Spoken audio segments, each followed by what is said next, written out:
It is 6:02. Good Monday morning from the 104.5 The Zone studios. I'm Justin Hawkins. For the first time in franchise history, the Larry O'Brien Trophy is going to Oklahoma City, and the Thunder are NBA champions after beating the Indiana Pacers 103-91 in Game 7 last night. Pacers guard Tyrese Halliburton exited the game early in the first quarter after a calf strain and never returned. Thunder guard Shai Gilgeous-Alexander raised the Finals MVP trophy as he finished with a double-double, 29 points and 12 assists last night. In other NBA news, a blockbuster trade yesterday that sends 15-time All-Star forward Kevin Durant from the Phoenix Suns to the Houston Rockets for Jalen Green, Dylan Brooks, the number 10 overall pick in this year's draft, and also 5 second-round picks. And the College World Series, where the LSU Tigers are champions once again as they swept Coastal Carolina in 2 games. LSU gets their second national title in 3 years and 8th title overall, improving to 8-1 in the World Series all-time. LSU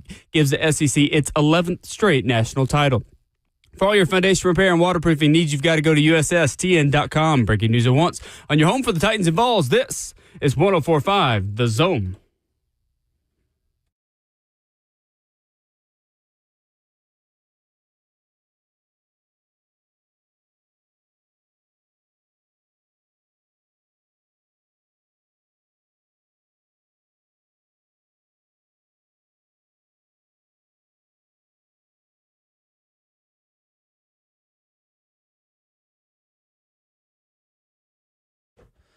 A very good Monday morning to you as we kick off a brand new week right here on 104.5 The Zone. This is Ramon and Will, fueled by Scooters Coffee. Kick off your week with a little bit of Scooters Coffee in your life. They are locally owned and near you in Rivergate, Smyrna, Brentwood, White House, or Mount Juliet. Amazing people, amazing drinks, amazingly fast. 615-737-1045, the number. He is the 11-year NFL veteran, involved for life, Ramon Foster. My name is Will Bowling. Justin Hawkins, our producer. We stream the show live at 104.5 The Zone TV, Facebook Live, YouTube, Twitter, or Twitch. Good morning, Ramon Foster. How are we? Good morning, Will. What a heck of an opening, man. Thank you. That was as good as it gets right there, man. I promise you, I thoroughly enjoyed hearing the smooth tones of Will Bowling. Dulcet tones to start your Monday. Thank you. That was good, dog. How we doing? We're good, man. Happy Monday, as Yes, we can sir. call that. We're not going to let Monday get us down or, hey, it's the first day of the work week. No, absolutely not. It is. The sun is shining outside. Should be warm weather again. And we're in Nashville. What the heck else do we want, Will? It's a good way to start the day. Yes. Good way to start the day. is. Honestly, Mondays are the power rankings of days. Not last for me. Me either. To me, it's like 4th or 5th, to be honest with you. I'd probably go 3rd on it because most of the times, like, I'm ready to get the weekend up off me Right. to see what the day is going to have 100%. in front of me. I enjoy what Monday is. Not like Wednesday. Wednesday's probably 4th on my list. Yeah, I would say Wednesday and Tuesday are the worst days of the week. Yeah. Well, Tuesday traffic always gets you too. It's just like everybody doesn't go to work on a Monday and they just go on Tuesday. Tuesday traffic is by far the worst to me. I'm with you there. I feel like Monday you're eager to get to work. Yeah, more, exactly. More people than not. You're more energized to do things you need to do. That's what I By was the middle of the week, you are no longer energized. Oh, and that's what I did this past weekend, too. Well, I took all the trash out of the house. Well, no, not trash. We recycle. Okay. So I did all that this past weekend, took some stuff to Shout a out dump or Earth. two. Shout out to Earth, man. Trying to save it as much as my little carbon imprint is, Will. But what I'm here to tell you is this. I got a lot of stuff done in the house this past weekend. Did you? It's real good stuff, You watched man. a lot of baseball this weekend, I too. did, and went to baseball, too. By the way, this is almost like my morning roast. Okay. And That's coming up at 9:20. It is coming up at 9:20. Get your morning roast together because I deserve to be roasted just a little bit. You deserve to be Oh, my roasted. gosh, All right, well, let's Will. start there. What'd you do? Whew, so this past weekend, did some stuff for the Vols. Yeah. Went to a dinner. You were in Knoxville. I were in Knoxville. Yeah. Did some stuff for the football team, man. Double back around. They had like it was official visits, so they had different setups of places you can eat at. I had like a half of a wedge salad. Okay. Chicken fingers and fries because the lines were too long. I was like, let me grab something real quick. Just grab a couple of those, okay? Literally a couple of those. And then I ended up going back and grabbing, it was a steak bar. It's just like, let me go some steak and turkey. Okay, let me get some protein in me. You see what I'm saying? Tennessee. It was a phenomenal setup, by the way, Will. Steak bar is crazy. Amazing setup, okay? And the wedge Sure. wasn't just like a $2 wedge. This was like a nice wedge A wedge salad. is of the bougie salads. That's got to be a top 3 bougiest type of salad. This was salad. that event. Okay. Okay, this was that event. On top Fair of enough. that, man, there was some legends in the house. Yeah. Al Wilson was there. Jamal Lewis was Oh. there. Who's Sure. who is what you will say, okay? Okay. Said Houston, who I hadn't seen in a very long time, was in Knoxville, too. Okay. So we had a good time. All fine. Go back to the hotels with the boys where we had a baseball tournament. Well, the next morning, I wake up and I am dog sick. Do you hear me? Sick? Oh, no. Sick. Out of my mind, dude. Be careful. Other SEC programs Oh, might use this as a my recruiting tool against Tennessee if you put this out there. Listen to me. I was so down bad. Rob Ayers, who had just joined the show last week, he's in Knoxville. He came to RJ's game. Soon as Rob shows up, I'm like, I got to go to the car. Mind you, too, I had called Uncle Earl earlier in the morning, too. Will, nothing crazy the night before. Just caught this weird stomach bug, man, that whooped it's the my worst. butt. Plus, it was hot Saturday. Yeah, right. Very hot on Saturday. And it was so bad, Rob and Keisha looked at me because we drove separate. It's like, you sure you need to be driving? It's like, I'm fine. I just need to get home. Will, I probably shouldn't have been driving. Oh, no. Oh, my gosh. Oh, no. I was ready. I was good to go. But whatever that stomach bug that jumped on me Saturday was by far the worst. You want to know how bad it was? I went to sleep in my truck. And Keisha and Rob come and knock on. I was like, hey, you good? Rob comes after the game. He was like, man, nephew hit a home run and everything. And I'm looking at Rob like, stop lying. Okay? Oh, Stop man. lying. What are you doing? You just saying How this long were because you asleep in the truck? probably over an hour. Wow. Yeah, I was down. Goodness. I was down, Will. Well, that is not a good way to spend a weekend. It was uneventful for me. Goodness. It was one of those types of days. But RJ did smoke one out of the park again. His That's third good. one going into the summer. Rob was not lying. And Rob was not lying. I actually had video of it where Keisha recorded it. So I bounced back most of yesterday. But Will, by far one of the worst experiences I've ever had in my life. Oh, goodness. When'd you get back? We got back Saturday evening, and I went to bed probably like 8 o'clock. Yeah, as you And should. Yesterday, I laid around, and I was out again by like 9 again. Stomach stuff ruins everything else you can do in your day. I know they say like a headache is probably the worst thing. Or No. like Savage got his knee No. thing going on too, and I will not fair. minimize it. Right. I ain't gonna minimize it, Will. But when the tank gets hit, there's no coming back from it. Yeah, that's like right. when your stomach starts, there's absolutely nothing you can come from it. Ugh.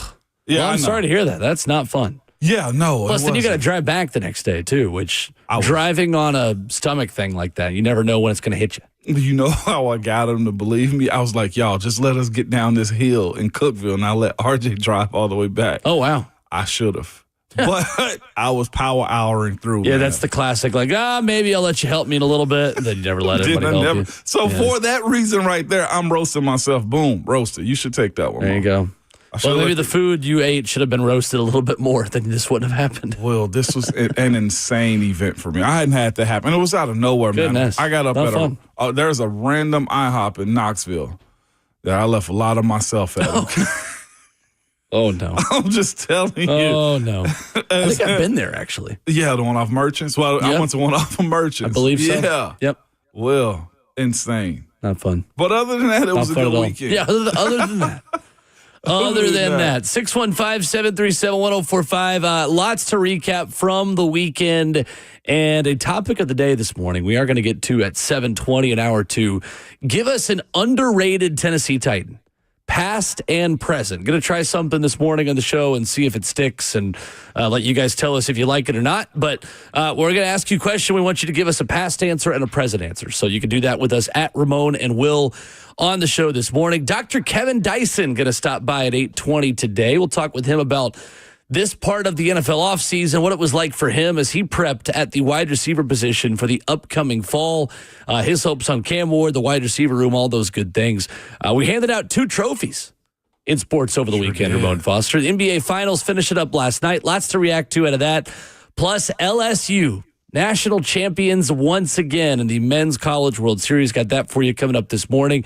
And, of course, as Ramon mentioned, the Monday roast. He's already roasted himself. I have. Maybe you could join us and roast yourself as well. 615-737-1045. We'll get you a weekend recap starting in Oklahoma City, a mid-market title. We can appreciate that here in Nashville. We'll react to all of that coming up next.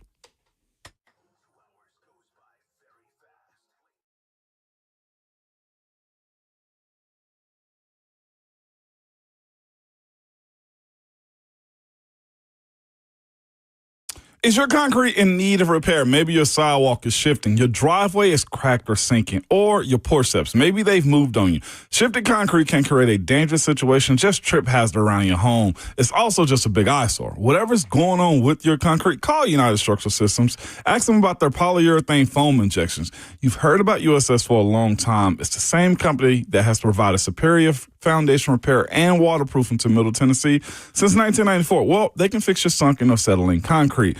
USS uses polyurethane foam injections to lift and repair your sinking concrete in a matter of minutes. Lifted concrete can also be walked on immediately or even driven on after 30 minutes. So don't go through that long, expensive process of ripping out and replacing concrete. Reach out to the company I trust, and that's USSTN.com. That's USSTN.com, or you can call them at 615-488-7855, United Structural Systems.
Kicking off the show Monday morning, this is Ramon and Will, fueled by Scooters Coffee. Visit a locally owned location near you, Rivergate, Smyrna, Brentwood, White House, or Mount Juliet.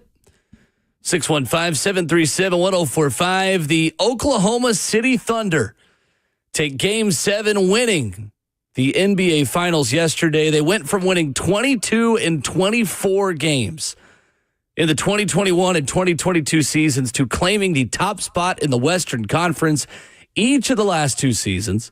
56 wins last season, 68 this season, and Ramon Foster, a mid-market team, hoisted a championship trophy last night. You love to see it. You absolutely do, man. Majority of America sports teams should love this. I'm talking about absolutely, because as much as they speak about the major markets and they can't wait to shift that back, we're watching right now, I think a play being made right in front of our faces with the Lakers being sold for $10 billion. This is a owner who has flush cash that also owns the Dodgers, which lets me know his task as far as being the new owner of the Los Angeles Lakers is to get that brand back up again, to get it, make it to where it's one of the final on the TV as one of the finals teams. And seeing the Thunder do that with some guys that they've helped grow up, they've pieced together, Shai Gilgeous-Alexander being an MVP, makes this feel right for what the sports world is. We all complain about, hey, big guy, big brother's always doing the most. Well, in this situation, you can't say that one. This team grinded it out. There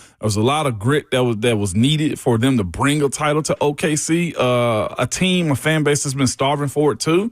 I mean, they're in a situation where the biggest teams was, of course, the college team, Oklahoma. Now they got the opportunity to share a part of that and make basketball as pure what they tried to do with KD, Russ, and also James Harden over a decade ago. This is good. I thoroughly enjoyed watching them win it last night. Third most wins between the regular season and postseason in NBA history. Doesn't feel like this team gets enough credit for how dominant it was this season.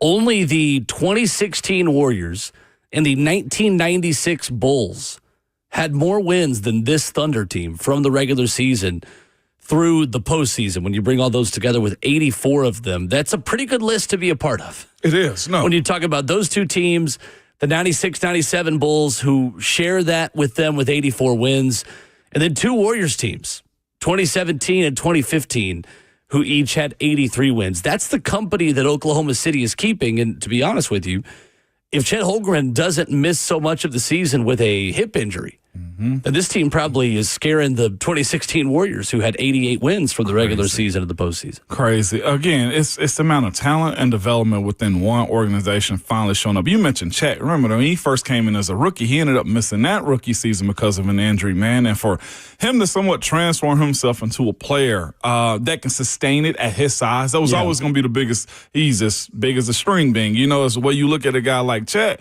And I think that's why fans of the San Antonio Spurs probably look at Wembanyama the other way too, is if you can play, you're going to find a way to score in the NBA. And that's what Chet has done, man. I thought he was really good last night. Going into Game 7, so I'm just saying that 18 points, 8 rebounds, and 5 blocks. He's a monster to go up against if you've ever watched Space Jam, man. You try to drive on him, and all he does is block you. But the other part of this, the storyline too, Will, Tyrese Halliburton going down. I think everybody knew. We saw the Pacers fight as much as they possibly could. We saw it over and over on the ESPN broadcast. Oh, my God. I know. How do you feel about that as an athlete? I felt like my personal stance on it was they got nothing else to talk about. This is going to be an NBA Finals Game 7. That's what I'm saying. Like, you've got to have other things to talk about. There has to be. And I felt like they let that injury do their work for him last night. The injury did not have to be shown over and over and over again. I get it once, but they beat a dead horse with that. I'd even go first half because it happened right before halftime, and I'd have given them one story afterwards. But it was everything they spoke of. I feel like 80% of the time they came out of the breaks, out of the commercial, and they had to show it over and over. I personally thought it was lazy production for them to continuously talk about that, especially when the league MVP, SGA, is still out there on the court too.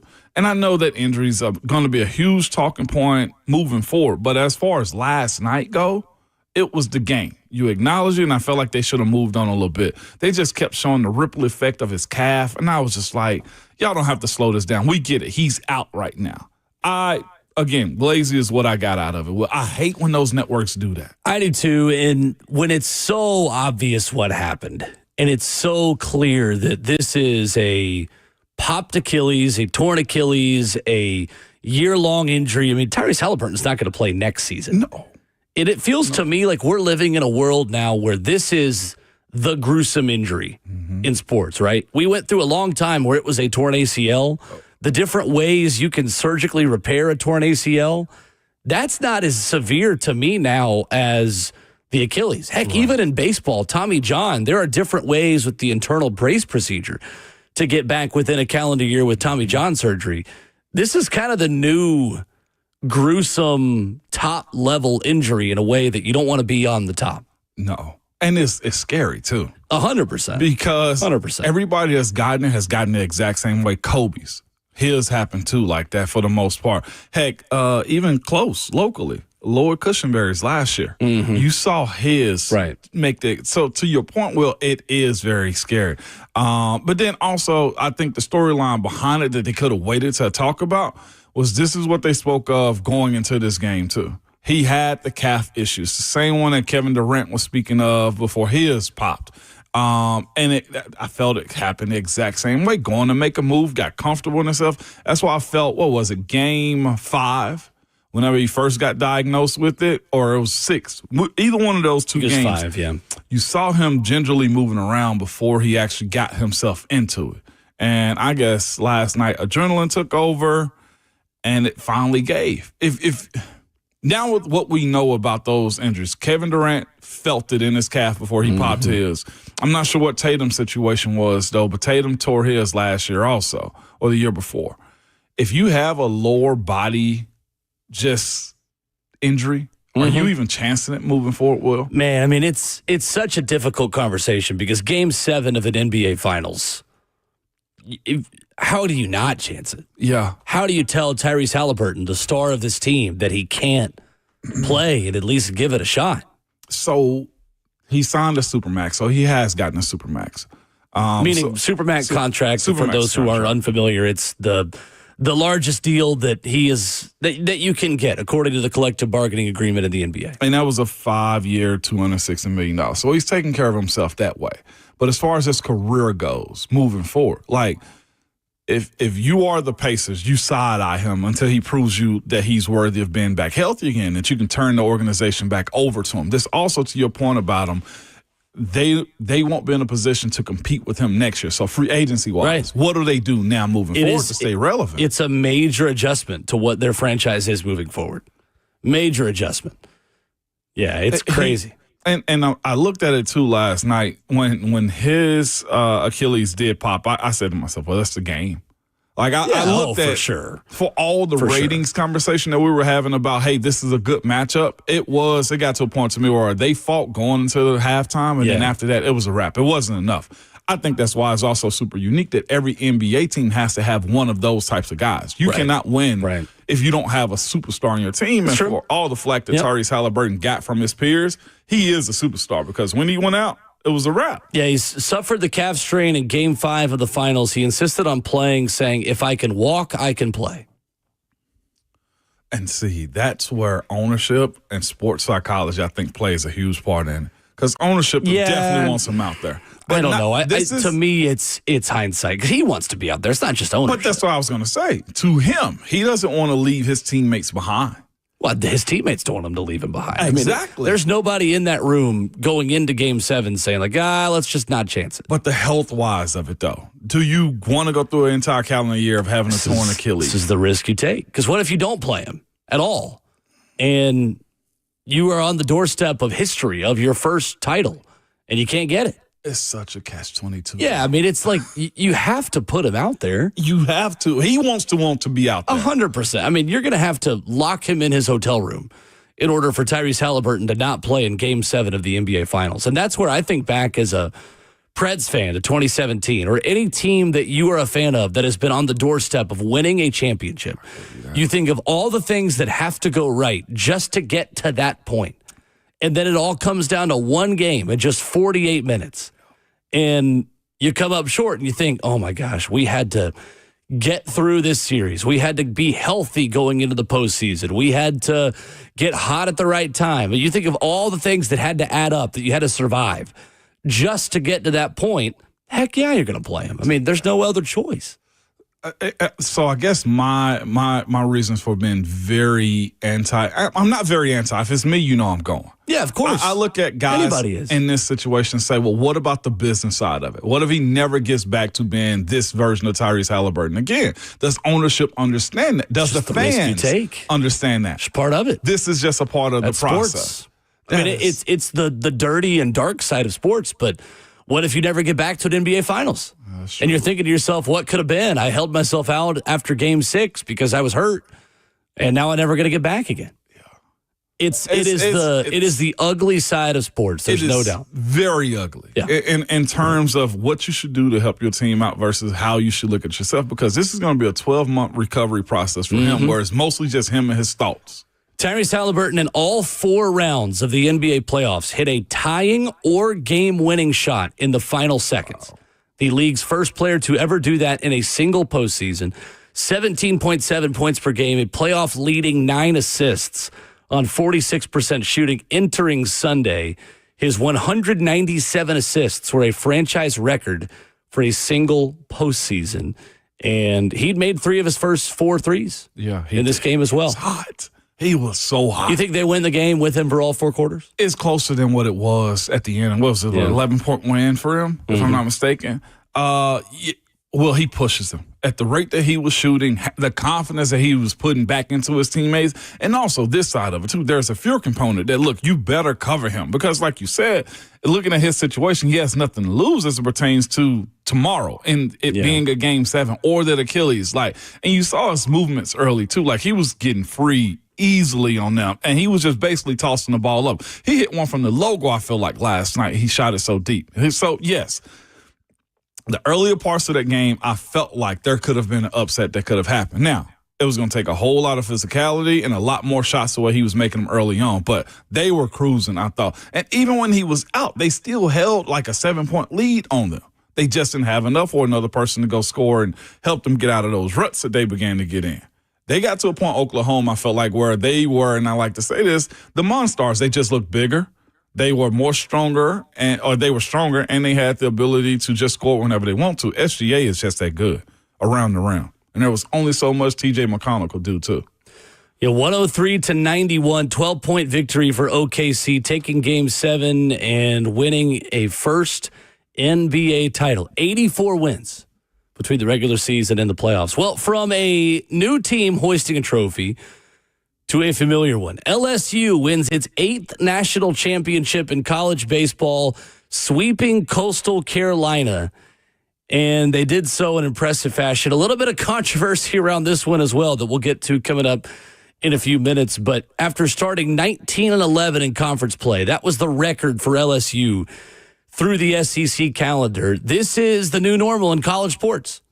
Get hot at the right time, mesh as a team with the transfers, with the freshmen, with all those things. And after a stunning complete game shutout by Cade Anderson on Saturday night, LSU finishes the job yesterday afternoon.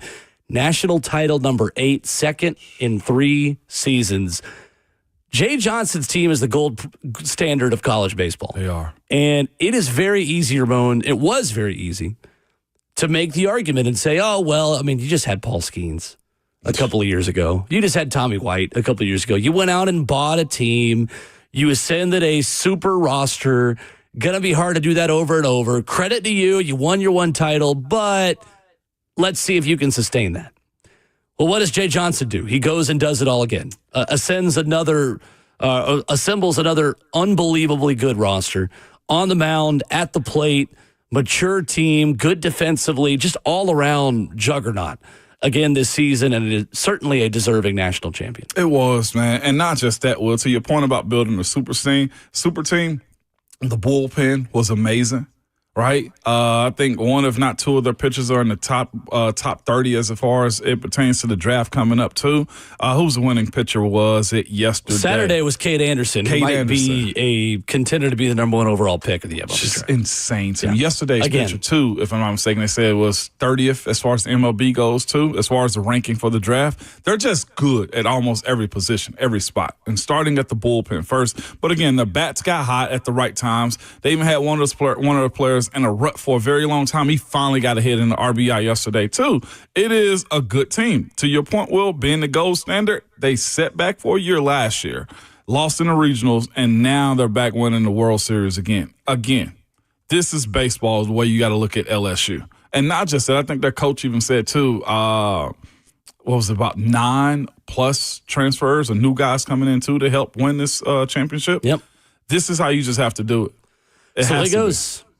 No doubt. I mean, in 2023, that was the big conversation around them. Can they continue to sustain this level and do it again? Because it felt a little bit like a flash in the pan just with how lucky they got. And there's an element of luck to it. There's also a level of skill in finding the Paul Skeens of the world. But Paul Skeens out of Air Force was not what Paul Skeens was at LSU. They helped turn him into what he was. And Cade Anderson and Anthony Evanson, the guy you're talking about, who was the other one yesterday, they were loaded once again. So 8th national title. The question now you have to ask, Ramon, is, are they the best program in the sport?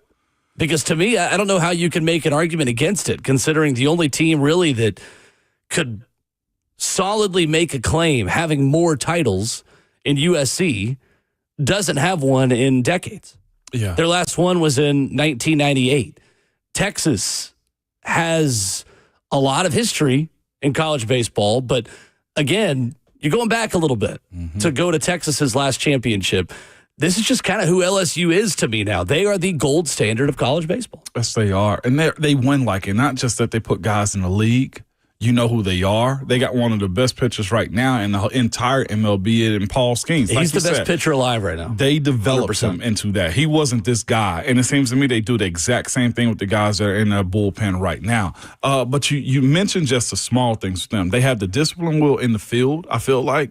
They don't make many errors, and not just that. The players in the outfield are also just athletes. So the players that get down on other teams, they don't do that against LSU. And again, at the plate, to me, is by far one of the best things you can have as a team. They can spread it around at any occasion, make it to base because they got the speed and the athleticism to get there, but they can also knock it out of the park. To your point about them being the gold standard, until other teams, if Texas can get close to them, then maybe. If Tennessee can try to run it back again next year, absolutely you can say there's a competition for it. But overall, throughout the history of it, it's got to be the way we view in basketball, North Carolina, Kentucky, or Kansas. That's LSU of baseball to me. They are absolutely in that conversation. I didn't realize it was that long since USC had won one. Yeah. What's taking so long to get back? Is it the SEC recruiting Southern Cal now? Well, it's just the inability to replace a legendary coach like they had back in the 60s and 70s and 80s. Rod Dedeaux, whose teams won 7 of their titles during an 11-year span from 1968 to 1978. USC baseball would almost be like UCLA basketball. Yeah. A program that had a legendary coach decades ago, and since then the sport has changed in a major way, and they haven't been able to sustain that level of success. When does that tradition wash away then? That's the next question. It has. Because it has washed away. That's what I'm saying. Looking at them, there's nothing to be seen as far as USC baseball goes. Depends. I mean, it's a great question, but you've got conference realignment that changes these things. You have different coaching. You can't find another legendary coach. No. That's something that LSU has done a great job with in terms of going from, 3 of their last 4 coaches have won a national championship in baseball.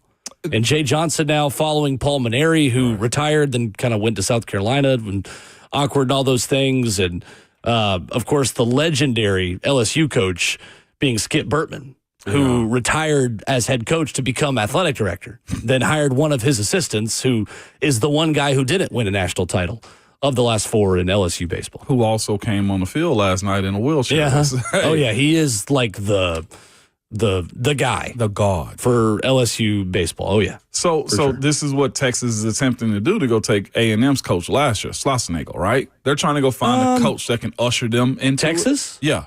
Well, they found him. That's what I'm saying. Schlossnagle, yeah. Yeah, so what I'm saying. So far as trying to get themselves back into the conversation. You say sometimes it matters on the And Augie franchise Garrido quarter. was the guy for Texas for so long, and they're trying to find life with after him. And Augie Garrido, the longtime Texas head coach, but for LSU, after winning the 2023 title, they lost 13 players to pro baseball. It was an SEC record. Last year, they had 8 pitchers drafted.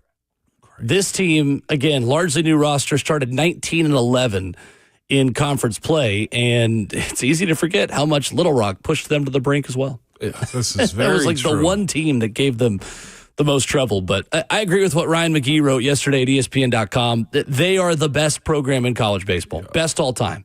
And to me, teams like that have staying power across multiple eras, it's not always about what the team with the most hardware is. It is about staying power and adjusting to new eras of the sport.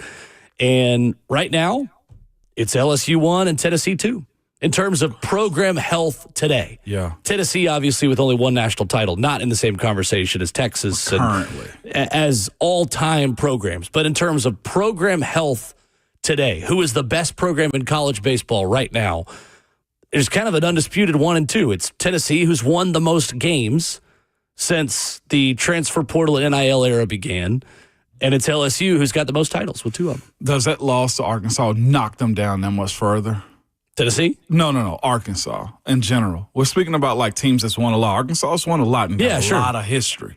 But like they've got to get knocked down a few notches based on how they lost again. Like it's almost like the history of them trying to win. Arkansas is the best regular season team of the last 15, 20 years, and they have no titles. And to they show have for no it. title. Yeah. So my conversation of steady knocking at the door seems very irrelevant right now for Arkansas. They feel cursed. They almost feel like some of those Chicago Cubs teams back in the day. Or- I feel like those teams that waited 108 years. That's crazy. Well, there was one storyline that happened in the College World Series that also distracted from the real event. An ejection for the Coastal Carolina coach. We'll tell you the NCAA statement and spark a larger discussion about swallowing the whistle, so to speak, in championship games. We'll do that next.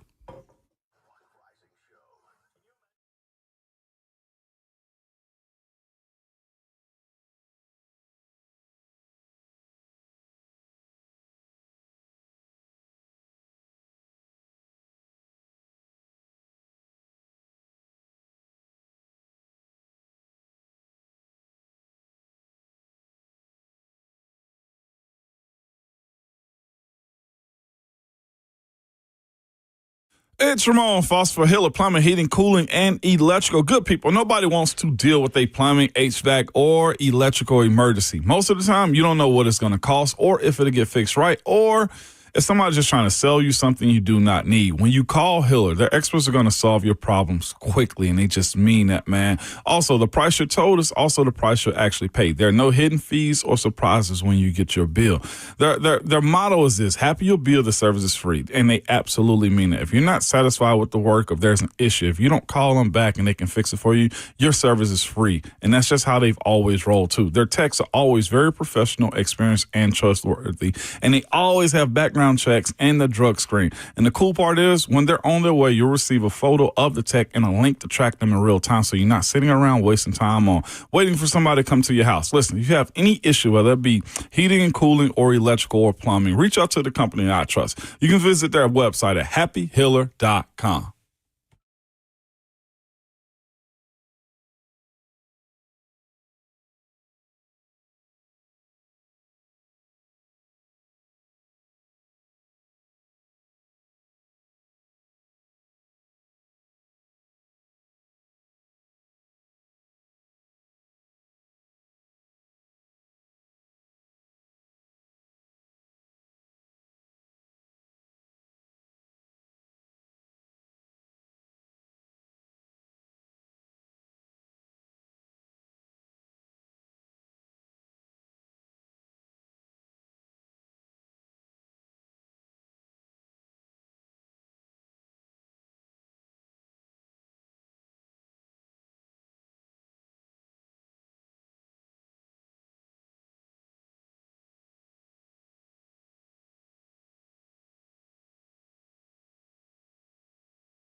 Ramona Will, fueled by Scooters Coffee on 104.5 The Zone, 615-737-1045. Coming up, we've got some stuff to give away for the people, Ramon Foster. Let's do it, man. We're going to do it just 1 hour into the week. A pair of tickets to Tight Ends and Friends. Coming up this week, it is back in Nashville for the second annual concert at Brooklyn Bowl. And Tight End U is back in Nashville this week. Founded by George Kittle, Travis Kelce, and Greg Olson. You've got the Tight Ends and Friends concert, which is tomorrow night. We've got tickets. Jordan Davis, Chase Rice, Sophia Scott, Graham Barham. They're going to be performing. We'll tell you how you can win those tickets coming up here in 15 minutes. Streaming the show live, 104.5 The Zone TV, Facebook Live, YouTube, Twitter, or Twitch. All right, so the controversy yesterday in college baseball, Ramon Foster, I think leads us to a larger discussion about umpires, officials, refs, zebras, whatever you want to call them, and swallowing their whistles in important games. So Kevin Schnall is the head coach at Coastal Carolina, who was ejected from Game 2 of the College World Series yesterday and was suspended for the remainder of the series. In fact, he was suspended for 2 games for arguing with home plate umpire Angel Campos in the bottom of the first inning. An ESPN camera caught him yelling in the direction of Campos, who was quickly angry enough to run Schnall, the first-year head coach, leading Coastal Carolina the national title series in 56 wins. All you can see him say is, you missed 3 pitches. And then he gets tossed. What was your initial reaction watching this? And does Kevin Schnall, the head coach, have any blame to take on his side for getting run so quickly? I thought this back and forth is a part of the game. I thought you have the ability sometimes to challenge the umpires, the refs that call balls and strikes from time to time, because there is an element of human error that just is. And sometimes being called out on that when you have nobody to double check you I think that's fair. I absolutely do. And to be quite honest with you, I agree with Coach Schnall. I thought there was a few that he had missed that he would have called on the other side, and he just didn't. And when you're in that situation, you got to be good. And I think you deserve the right to challenge umpires in that situation. I thought it was too quick of a trigger from the umpire. I thought that he tried to get control of a game that he thought was going to be spicy. I felt like that was his own personal feelings as opposed to what was actually happening in the game. Him stepping outside of the dugout, all right, I get it, but like a warning instead of just an ejection, because you know what that means. Unless he was just saying to yourself, well, it's not like we're going to have a game 4. Like, that was, I thought, too premature yesterday. Cooler heads just have to prevail. Yeah. And you as the umpire have to understand this is not the situation to make a name for yourself. You've got to give a little bit of extra leeway for a manager to have a conversation with you. That's all it is. There are very few words in the English language that could have gotten Kevin Schnall run in that situation. From what we saw on TV, he said none of them. Honestly, the 4-letter word that starts with F is not even one of the words that I think should get you run in that situation. You have to understand the stage, the magnitude of that moment, and the fact that it's the first inning.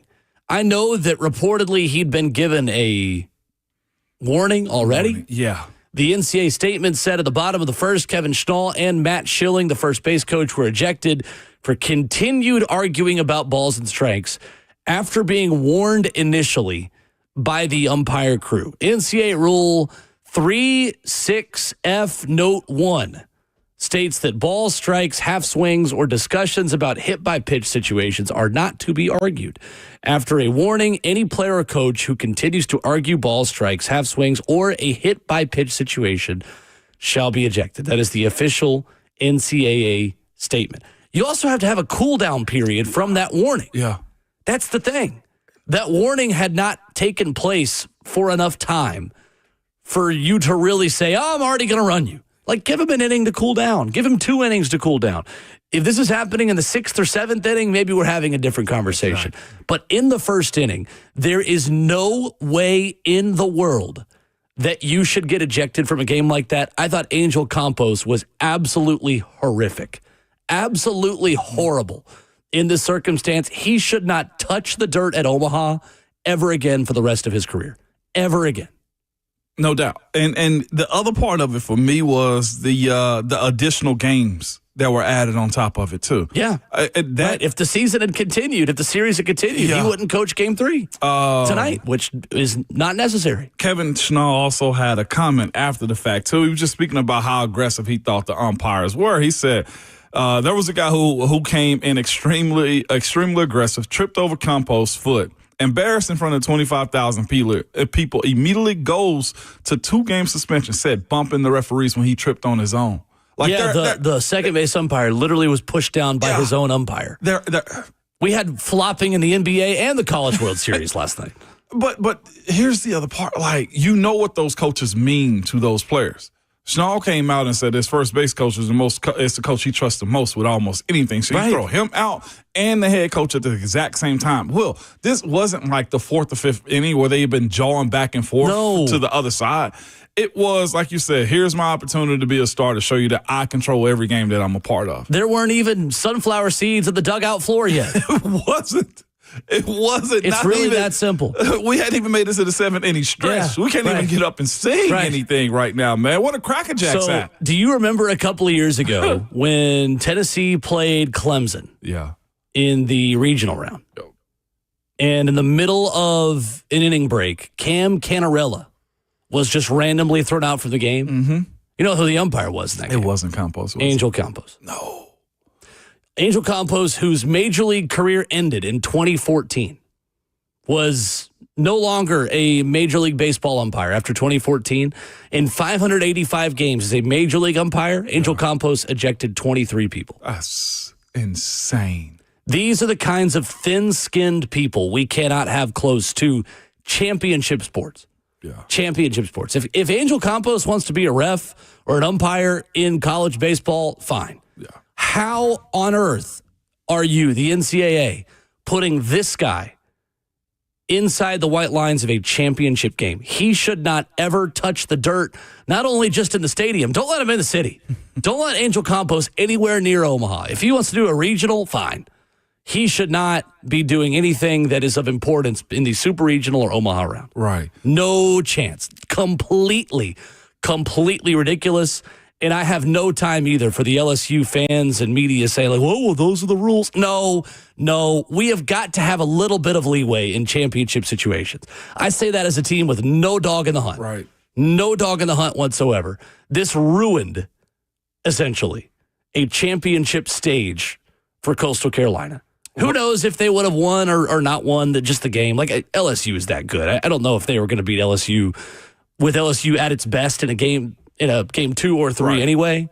But I would have loved to see them with their best foot forward.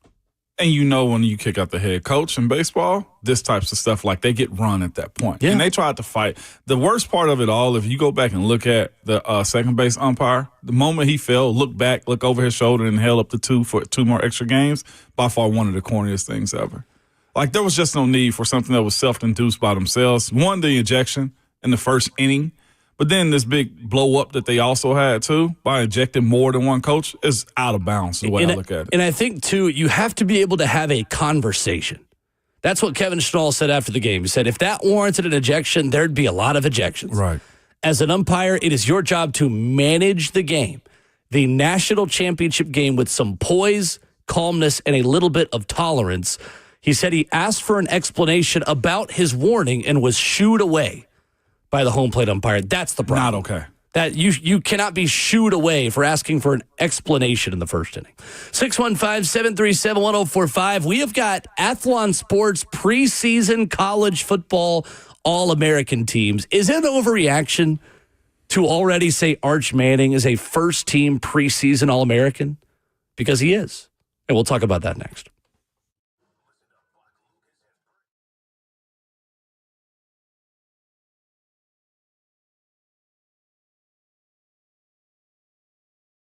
Hey, it's Will Bowling. Are you headed to the pool or beach this summer? Well, if so, you or someone you know in your family, maybe it's just in your traveling party as you traveled this summer, may benefit from water-resistant hearing aids. Maybe you're outdoors, social gatherings, that outdoor wedding season in full swing.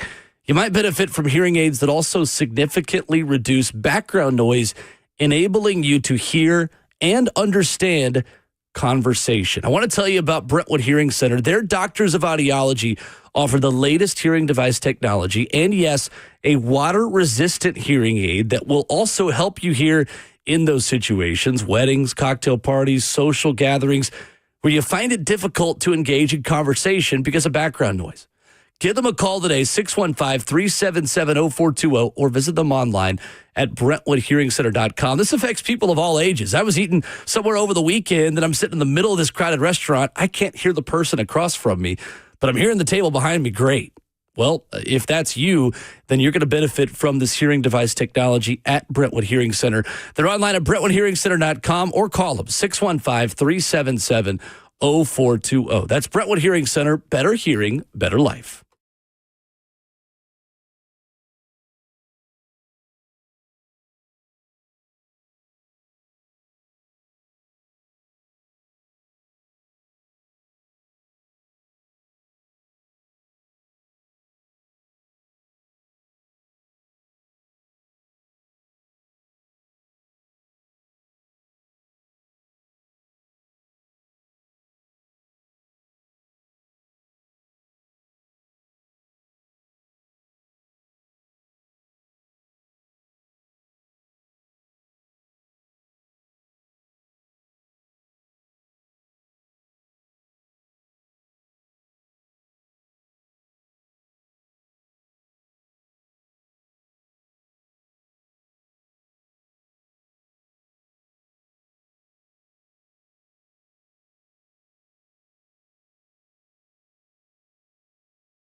It is 7:03. Good Monday morning from the 104.5 The Zone studios. I'm Justin Hawkins. For the first time in franchise history, the Larry O'Brien Trophy is going to Oklahoma City, and the Thunder are NBA champions after beating the Indiana Pacers 103-91 in Game 7 last night. Pacers guard Tyrese Halliburton exited the game early after a calf strain that could be an Achilles tear, playing just 7 minutes and never returned.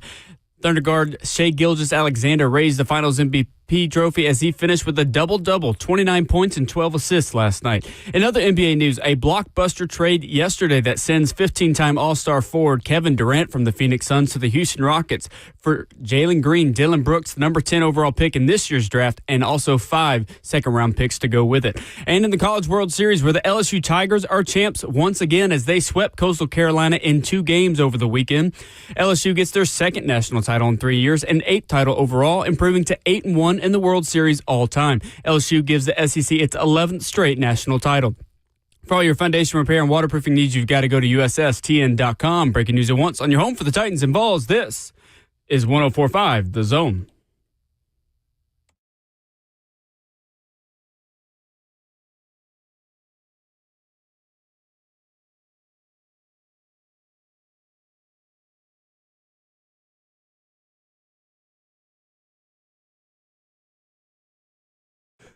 Away we go into hour number 2, 7 a.m. in beautiful Music City, USA. This is Ramon and Will, fueled by Scooters Coffee. Get you some Scooters to start off your Monday. You can scoot on down with a cinnamon roll, with a hot coffee, with a Red Bull transfusion kind of situation. Whatever your flavor is, Scooters Coffee's got you. Hot drinks, cold drinks, savory, sweet breakfast. They have got a little bit of everything. Maybe you want some dessert to start your Monday morning. That's acceptable before 8 a.m. We can certainly make that happen. Make sure you see them locally owned near you in Rivergate, Smyrna, Brentwood, Whitehouse, or Mount Juliet. Ramon Foster, Athlon Sports, has a preseason college football All-American team. Oh, that is how you know we are in the dog days of summer. We're here. And Arch Manning is the first-team All-American quarterback, according to Athlon Sports in preseason. How do you feel about that? It's a little premature. Really? I guess that's why it's kind of preseason also, man. Because there's a lot that got to go into it, man. Like, to look at those lists at the beginning of the season and also see who actually makes it is usually a different parallel, I feel like, because there's always a guy in college that jumps on the scene or offense that has a really good one like Indiana last year, right? We're looking at that team have players that you want to spotlight. Arch being the preseason pick of All-American to me. If it was just him and only his show, Will, I would agree with you. You know why? Because I can say, yep, that matters a little bit more. But there are like 4 other teams. I'll go 3 other teams that are going to try to compete for that spot because of the offense, because of their NIL, and because of who they are, too. I got Penn State and Drew Aller. Yep. 100%. LSU and Nussmeier. Yep, Garrett Nussmeier. And I also have Clemson and Cade Klubnik, too. Cade Klubnik is the second-team All-American quarterback for Athlon. He is the guy that gets the second nod. As much as we give Dabo just, flack for how he goes about stuff, that is a good team. Cade Klubnik should be a real good quarterback this year with the offenses they have. And I'd even throw Garrett Nussmeier in there, too, also, Will. Just on the basis of who they have at wide receiver. And I mean, they're wide receiver. You almost, in a sense. Isn't that why you make it for the most part? So 10 games played last season for Arch Manning. He made a couple of starts, 67% completion, 61 of 90, 939 yards, 9 touchdowns, 2 interceptions, 25 carries for 108. So in order for him to make the All-American, I feel like there has to be something special that he's adding to it also. That team is good as an offensive line, as an offensive-minded team, too. I would throw that out there. I think they're solid. What is, in my opinion, what is Arch going to do to help elevate him over the performances of other teams? It's the only reason I'm side-eyeing it. Because to me, I've got an answer for you. Go ahead. Okay, mine is he going to be able to run the ball efficiently? Yes, that's the part of it that's going to get it over the top. I think he is an athlete. He's not just a passer to get the ball point A to point B. And that's the reason I brought that up, because the only reason I pushed back on that was how much is Texas going to try to protect him also as far as running. That's a good question. I think in certain games, yeah, but the gloves come off when you play Georgia. That's true. The gloves come off when you play A&M. You're going to move him around in the offense and let him have the full array of the playbook at his disposal. Yeah. And the only reason I bring it up because I feel like it's arch or die for Texas. And I know they got prospects probably behind them. As far as like, does his dad, does his uncles, does his granddad want him being a running quarterback in this style, or do they want to protect him to get to the NFL, or does it matter? I don't think the NFL thing is the forefront of the conversation. Okay. I would have. He went to Texas to win a national championship. Okay. I mean, I think, and Archie was a runner. He was a runner too. He's more like Archie. He's more like Cooper, his dad, in that. Definitely more like Cooper because he's more of an athlete. Yeah, he was a wide receiver. Yeah. I just looked at the way Peyton and Eli ran their careers. Sure. Like they protected themselves at all costs. But this is a different NFL. This is a different kind of athlete. And it's a different NFL. I think you're right. Okay, for sure. That was my only point is what can get him over the top because I do think more times than not, you got to have the ability to run the football and also throw it. In college when it comes down to the All-American Heisman conversation. So I think Arch Manning hype is fair. I don't think we should be scared of hyping him up as a Heisman candidate and probably the Heisman favorite. Coming into the season, though, I would put Cade Klubnik as my first team preseason All-American quarterback. I'd swap him. I'd have Arch too. I think Arch is more of a Heisman contender than Drew Aller or Garrett Nussmeier. I think the Nussmeier hype is interesting to me. I think he is the type that is expected to make a jump, that there are some mistakes there. There's some interceptions there. Mm-hmm. There were 2 NFL tackles there for him last season. To me, though, the thing about Clemson that I think we're not giving them credit for, Ramon, is the level of production and talent they have coming back at wide receiver next year.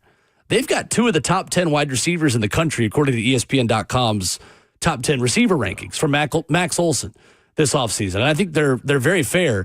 Antonio Williams was a stud last season for them. 904 yards, 12 touchdowns, freshman All-American, the first Clemson player to have 75 or more receptions since Amari Rodgers in 2020, the first with 10 or more touchdowns since T. Higgins in 2019 with 13. Then you throw in Bryant Wesco, who had an ankle injury midway through the season, but still had a significant amount of production. In September, he had 51 and 76-yard catches against App State, 70 and 34. He was the big play threat against Stanford again. Came back from injury in the ACC title game, caught 8 passes for 143 and 2 touchdowns in Clemson's dramatic win over SMU in the ACC title. 2 ACC powers, Clemson and LSU. So to me, this feels like a season where Clemson is back to the best version of Clemson as a program. Elite defensively, really good at the linebacker position. 2 things you can always count on with a Clemson team. And they are really good at wide receiver again. And that is something that has not been the case for them since really that run, right, of Amari Rodgers and T. Higgins. They've not been as consistent at the wide receiver position. Bryant Wesco and Antonio Williams, as good of a 1-2 punch as there is in college football this season. And it's not an overreaction to say that. So while I do think that Arch and Cade are kind of 1 and 2, to me right now it's Cade Klubnik, 1A, who threw for 3,600 yards, 36 touchdowns, 6 interceptions last season, and 1B, I would say, is Arch Manning. And also Cade can move with his legs a little bit too from time to time. Yes, he can. So he has that component to his game. enough. The other side to your point that helps, I think, assist Cade Klubnik over Arch to me as far as first team is the defense too. Now we got to look through and see all that Texas has in its defense. They're elite. But as it stands too, so does Clemson. They got an edge rusher also in T.J. Parker. Defensive tackle Peter Woods is probably going to be a first-round pick next year too. And also cornerback Avion Terrell. So these are 2 teams that are stacking on top of Clemson. I say this respectfully, playing in the ACC. Probably a little bit easier pathway to get to one of those national championship conversations too.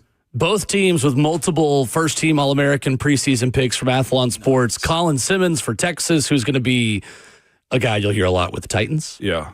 As an edge rusher, as a pass rusher. Colin Simmons, just get ready to hear the name Colin Simmons and Titans for the foreseeable future. You've got Anthony Hill Jr.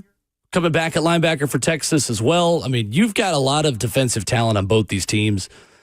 Clemson and Texas, Penn State, to me, that's your top 3 in college football entering the season. Penn State, Clemson, and Texas are the top 3 teams. Ohio State throws you off. Okay. Nope. All right, for sure. Not Ohio State for me. Okay.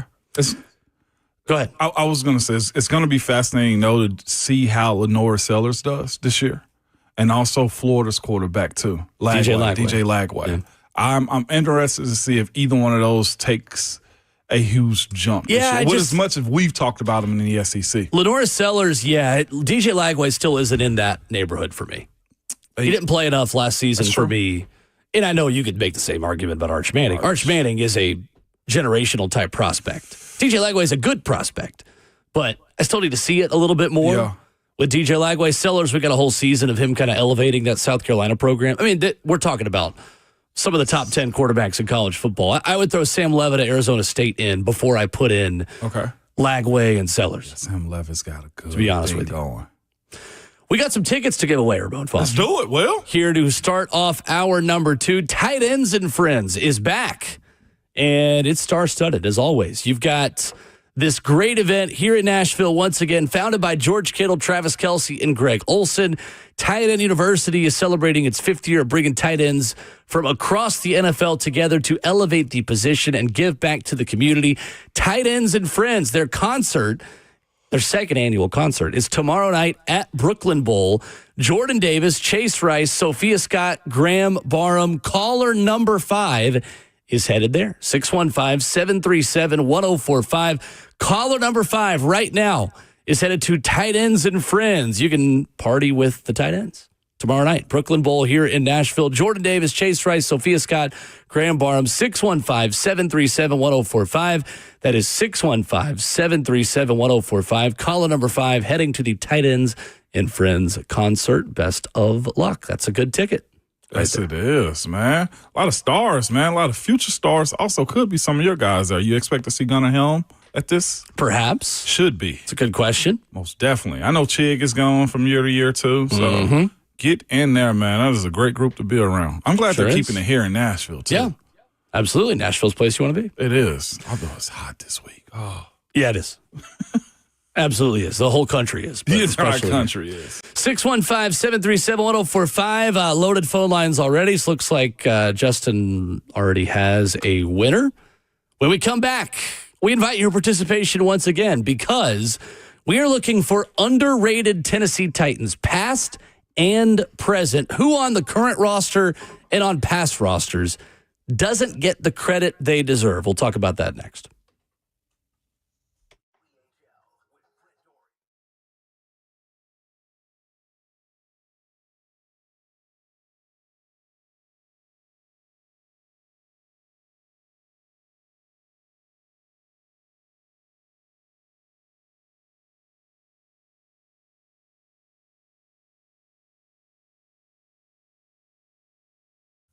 Upgrade her diamond ring this summer with no money down and 0 interest for 5 years. Don't miss this killer offer from Genesis Diamonds, where they give you 5 years, 0 interest finance until the year 2030.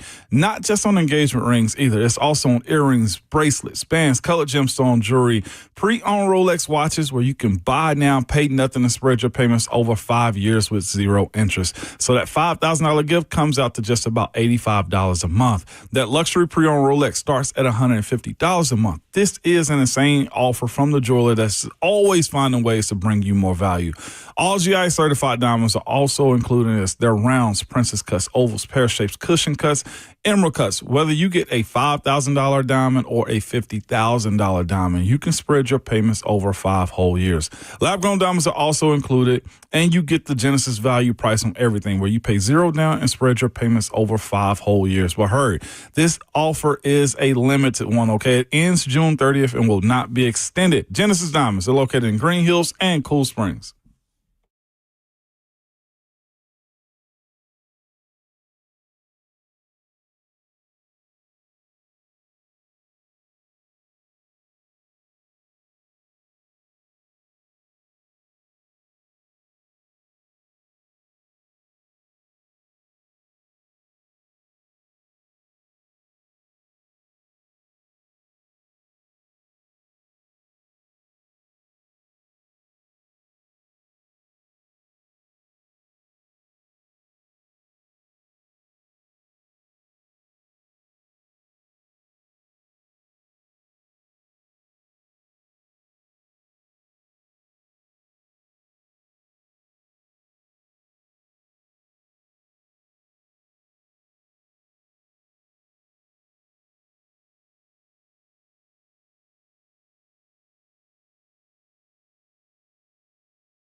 Hey, and so Bowling, are you looking to check some items off your home to-do list this summer? Maybe you're looking to freshen up your home's look before hosting friends and family in the coming months. Well, available 24/7, 365, the Lee Company handyman professionals have you covered. From pressure washing your driveway or deck to drywall repairs, landscape lighting, painting, and more, Lee Company is all you need. Just visit Lee Company online, leecompany.com, to schedule your appointment today.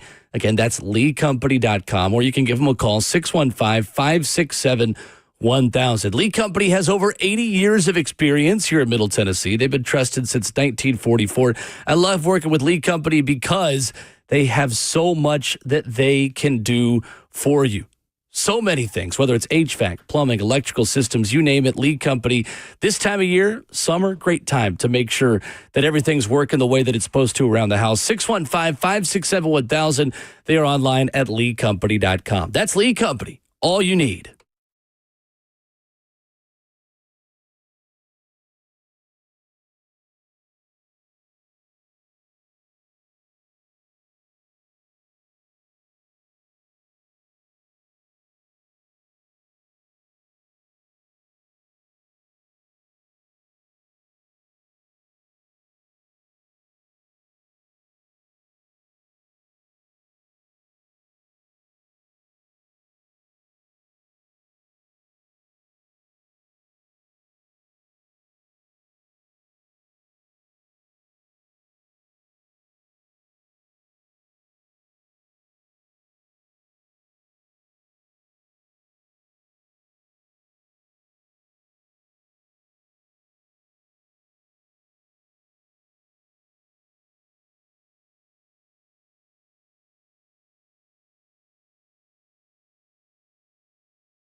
Ramona Will, fueled by Scooters Coffee on a 104.5 The Zone, 615-737-1045. The number, visit a locally owned location near you in Rivergate, Smyrna, Brentwood, Whitehouse, or Mount Juliet. Amazing people, amazing drinks, amazingly fast.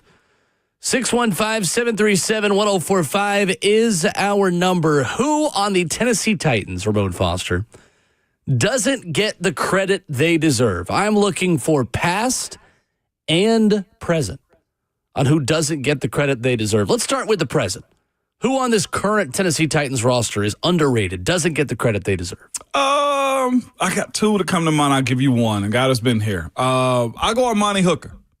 I feel like with all that he's done and him being here, him being available, him being the hometown guy that you've somewhat brought up in this franchise, I think with what's happened so far with the losing that they've had, he doesn't get the credit that he deserves in this Titans era. I think we know he's there. You mentioned guys on the defense, and it's always Jeff first. And on the back end of that is another guy that's been here doing the exact same thing he's been doing too, and that's Amani Hooker. And I know winning and losing and production of your unit, the secondary, matters a whole lot too. But you look at his pathway and the consistency that he's had, always been in the interception stat line, mostly available more times than not. And he's also just one of your leaders that we never really speak about here with the Titans. I would say it's Amani Hooker at this point. We never mention him when it comes to defensive leaders. It's a hard one to argue. Yeah. To be quite honest with you, I feel like every time we have this discussion, I know we briefly got into it a few weeks back. Right. That was really the answer, was Amani. The injury part of it is just taken away from some of the overall level of production. He's just had rotten luck. Yes. Career high in interceptions this past season, 5 picks in 14 starts, topping the 4 picks that he had in 16 games, just 3 starts in the 2020 season. He is the epitome of what you want from a 4th-round pick. Yo. Begin as a role player, earn the opportunity to be a starter, and take over from there as a guy, as a full-time starter. To me, he is an important part of this defense as well, moving forward into this season. When you talk about the revolving door they've had of guys playing next to him. Absolutely. Quandre Diggs last season, and Mike Brown, who was in there at times. Just a number of different characters that were put next to Amani in that defense of 2024. You hope with Xavier Woods and with Kevin Winston, the now second-day pick, the 3rd-round pick, who could come in and hopefully be your new Amani Hooker and step into that role by the end of the season in some capacity. Not Amani's, but just a starting safety role by the end of the season. You hope that Amani Hooker is the stabilizing force at the back of that entire defense. No doubt about it. And that's just sometimes, like you said, when you have guys that aren't consistently playing beside you, you get overlooked. And when you also get bad or you have a strong personality like Jeff up front, or you have a rookie and T'Vondre Sweat that kind of garners a good bit of the eyes and attention of the defense, you lose a guy like him. But that back end doesn't happen for the most part either through his leadership or through his play. And that's why I feel like Amani's one of those guys, man, that everybody knows he's here. Everybody understands his role. But the true recognition for dudes like him just don't come. Sure. I think it's fair. I think it's a thankless position. Yeah, most definitely. As well. I think it's a fair one. So that to me is the obvious answer, is Amani Hooker. Yeah. So I will give you a secondary one because I think there is not a better choice than Amani Hooker. I got a secondary one still, though, but I'll go Peter Skoronski as the other underrated guy that I don't think gets the credit that he deserves. And I think without the appendix stuff that happens for Peter his rookie season, I think we have a totally different conversation about him, to be quite honest with you. So his entire season last year, Ramon, was fine. I think Peter would tell you there are things that needed to be cleaned up at the beginning of the season as well, and in pass protection. And I think he had a quarterback that didn't do him any favors in Will Levis. Yeah. We've documented how much Levis's struggles last season were avoiding pressure and avoiding sacks. I'm going back to this stat we've continued to give from Pro Football Focus a few weeks ago. From week 12 onward, Peter Skoronski produced the highest PFF pass block grade among guards in the NFL. I get that you've got to sustain that over the course of an entire season, especially as a guy that was picked as high as he was with the number 11 overall pick. But if we're talking about guys who don't get the credit that they deserve, I don't think we've given him his credit for how much better he got the second half of last season. That's not enough.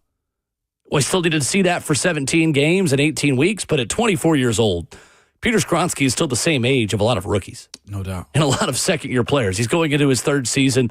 To me, I don't think he gets the credit he deserves. Yeah, he's yet to even grow up. Like, that's the other part of it, too. And this, to me, is, like, I'm not weighing his entire career on this third year coming up, but I expect a smoother process from a guy like Peter Skoronski as far as his ability to understand the concept of the same offense, his ability to block and know his angles a little bit better, because I felt like his rookie year, he was trying to learn how to play guard. Last year was a step in the right direction. After that last after week 12. And here's the other part, too, Will. You mentioned those stat lines from week 12 on out. One, that was in losing efforts that he got really good play out of himself. Selfishly, I'll say that. But the teams he was playing were teams that had good rushes, guys that have named players at positions like Houston, like the Washington Commanders, like the Jacksonville Jaguars, that he's going to see numerous years moving forward, too. So that's a good point for him to have a good showing against Houston twice, Will, in the second half of the season, man. Most definitely. So what about your past answer for a past Tennessee Titan that doesn't get the credit they deserve? Mine? Yeah. Quentin Spain. Quentin Spain. Wow. Quentin Spain. Okay. You know why? Looking out for the guards. For this reason, Quentin was as steady as you needed him to be for an era in which the Titans thrived. I know he was playing right next to Taylor Lewan, but he held his own. 2016 being one of his best years, his career offensive grades for the season, he scored an 84.2 on the year, Quentin Spain. In Pro Football Focus? In Pro Football Focus, his stats for the year, man. 17, still pretty good, 66.9. And before he ended up leaving, a 67.7, which in the metric of how they how they grade guards, that's pretty good for a guy like himself. I thought he was steady. I thought he was mostly available. And here's the other part. To me, as an outsider that was watching you guys' offensive line, he was a steady presence. And I think in order to be good, you got to have guys like him for the role that he was playing on a team that had a guy beside him who was a Pro Bowler. I think Quentin Spain probably doesn't get the credit that you needed him to. That's interesting. That's not one that I expected to hear. As an outsider, he showed to us. He was always the kind of guy that was really easy to complain about, who you always kind of wanted to replace. Yeah. So I think it is. If the question is who doesn't get the credit they deserve, I think it's a fair answer. Yeah, it's fair. Because the question also requires, well, what did we rate him? Like we always ask that question. We talk about people are overrated or underrated. Okay, well, what were they rated? Well, he was not rated because he was an undrafted rookie. He was 2015 West Virginia, wasn't drafted, and came in and became a starter. So in terms of what his expectations were, yeah, I think that's a fair one. And I guess Saffold replacing him was an upgrade, 100%. Yeah, but yeah, as far as role that had to be played, he checked that box to me. His last season in Tennessee was decent. Yeah. I mean, 2018, 1 sack allowed, 75.6, the PFF grade. The penalties were a little bit of a thing with him. He had 6 penalties that season. He had 7 in 2016. Mm-hmm. But overall, I think it's a fair one. I didn't expect it, but Quentin get people going because I think the penalties and stuff that he had, or do you have those moments where he go rogue? It's the way I felt about him. Offensive line's just such a thankless position in general. It is. Shout out to Quentin Spain, man. I like it. Yeah. I've got 2 for you, both on defense. Okay. For the Titans. And you can join us 615-737-1045, past and present, the game we're playing here, on Titans underrated players through history, through the current squad, and who doesn't get the credit that they deserve. To me, the first one that stands out is Michael Griffin. Griff. Drafted 19th overall in the 2007 NFL Draft in the first round out of Texas. He had 7 picks in 2008. Wow. Michael Griffin. Michael Griffin, for 10 seasons in the NFL, 9 of them in Tennessee, was always available. He was always out there. 16 games every season except for 2 as a Titan. He had 15 games played in 2015, 14 games played in 2013. He was always around. 7 picks in 2008. He had multiple interceptions in a season in 2007 as a rookie, 2008 as a second-year player, 2010 he had 4 picks, 2012 he had 4 picks, 2014 he had 2 picks. He was just consistent. He was just solid. Killed it. Yeah. As a pass rusher, he had 3 sacks in 2014. He's just a guy that was a foundational piece of a solid secondary for years there. Yeah. Michael Griffin, to me, does not get the credit he deserves for what he was as a Titan. What's crazy, 2-time Pro Bowler on top of that. So he Yeah. should be heralded way higher. 100%. 100%. I'll give you that. The other one on defense, and this was mentioned in the F&M Bank chat, Dustin wrote this in as well. He also wrote in Michael Griffin. So Dustin and I were thinking on the same pathway here. Kyle Vanden Bosch, other guy that did not get the credit that he deserved, I think, as a Titan. 12 and a half sacks in 2005, 12 sacks in 2007, 3-time Pro Bowler here with the Titans. Spent 5 years in Tennessee, played 74 games in 5 seasons, 38 and a half quarterback sacks. Yeah. Doesn't get the credit he deserves. And we think about Javon Curse a lot, and rightfully so. Javon Curse, the freak, first-round pick, first draft pick of the franchise, 100%. But Kyle Vanden Bosch as a running mate on the other side, too, totally does not get the credit that he deserves. 100%. Presence, identity, Will. That was him. And not just that, he was a menace out there. Like, you had to have your mind together if you was going up against that defense. In that era, Will, that's 100% fits the mold of what this franchise, this fan base is looking for again. Identity pieces that not only you saw, but you heard them dominate throughout the league, too. Yep. You mentioning guys right now from the same defenses, Will, that are Pro Bowlers that should be heralded a whole lot higher than what we do, with Griff being another one of those guys. Yep. Caleb Brightson on Twitter says, always felt Nate Washington deserved more credit. Really? Said he was my brother's favorite player while he was there. Nate, I get that. Shout out, Nate. Big play, Nate. Friend of the show. Yes. Let's go to the phone, 615-737-1045. Neil, first up on underrated Tennessee Titans. What's up, Neil? Hey, man, how are you guys this morning? Good. Good. Good morning. Frank Wycheck. Yeah. Solid. Okay, so Wycheck in another market would have been in the Hall of Fame. Look at his stats when he retired. He helped define the tight end position No doubt. throughout the league. He should have been in the Hall of Fame, but because of where he played, he wasn't. For sure. Thank you, Neil. It starts and ends with Wycheck for me, man. All right? Yeah, absolutely. Appreciate the call. that. 3-time Pro Bowler from 98 through 2000. Made the Pro Bowl each of those seasons. And again, talk about availability. Mm-hmm. He was always out there. God, Always out there. Played 16 games every single season from 1995 through 2001. Consistent. What's crazy is he mentioned the Hall of Fame side of things. I do wish they would like count guys in based on the eras that they played in, because he's right. In Wycheck's era, you had to be a blocking type. You had to be close to the ground. You had to be one of those guys that was very physical, and he fits that mold, and also helped carry this team in a way I feel like that helps sustain the offense. When you speak of that tight end position, you speak about guys like him that just do the dirty work like that. I think it's fair to say he was underrated nationally. Yeah. I don't think this city underrated Frank Wycheck. A legend here. 100%. Yeah. 100%. Yeah, no, I don't think he was super slept on in Nashville. You knew who he was, for sure. Yeah. Let's go back to the phones. George next up. Past and present. Titans that don't get enough credit. Hey, George. Hey, so past, I'll say that's a few. So Drew Bennett. Solid. Portland Finnegan. Portland. And David Thornton. Okay. Okay. Fair. You got a present one for us? Present, I will say, give me Deontay Foreman, even though that was a little more in the past. Sure. But he carried that season, even though he ruined it. And I'll say, give me Roger McCreary. All right. Fair enough. Thank you, George. Appreciate the call. McCreary's, I guess, fan for has kind of has gotten to a cruising altitude right now, I feel like, with Roger McCreary. Yeah. It's I think got, that's fair. yeah. Because you don't know what's going to happen after this year. Right. If he's going to take a big leap. But I can see that being the case, too, for this defense. Yeah, just 2 picks. Yeah. In 3 seasons. He's at a cruising altitude now. Yep. I think the Drew Bennett shout's a pretty good one. I mean, Drew Bennett in 2004, Ramon Foster had 1,200 yards. Did he really? Yeah. Yeah. Didn't make the Pro Bowl that season, but 16 games, 16 starts, 80 catches for 1,247 yards on 144 targets. See, it's guys like that should get that type of recognition in that year, to your point about the Pro Bowl nod, and you don't. Again, Drew Bennett, name recognition got to play a part in it. I'd love to, and I have to go back and see who else made the Pro Bowl at wide receiver that year. In 2004? It's a good question. It's a good question. We'll effort that. Justin, in the meantime, what you got for us on past and present underrated Titans? Yeah, I'll start with the current.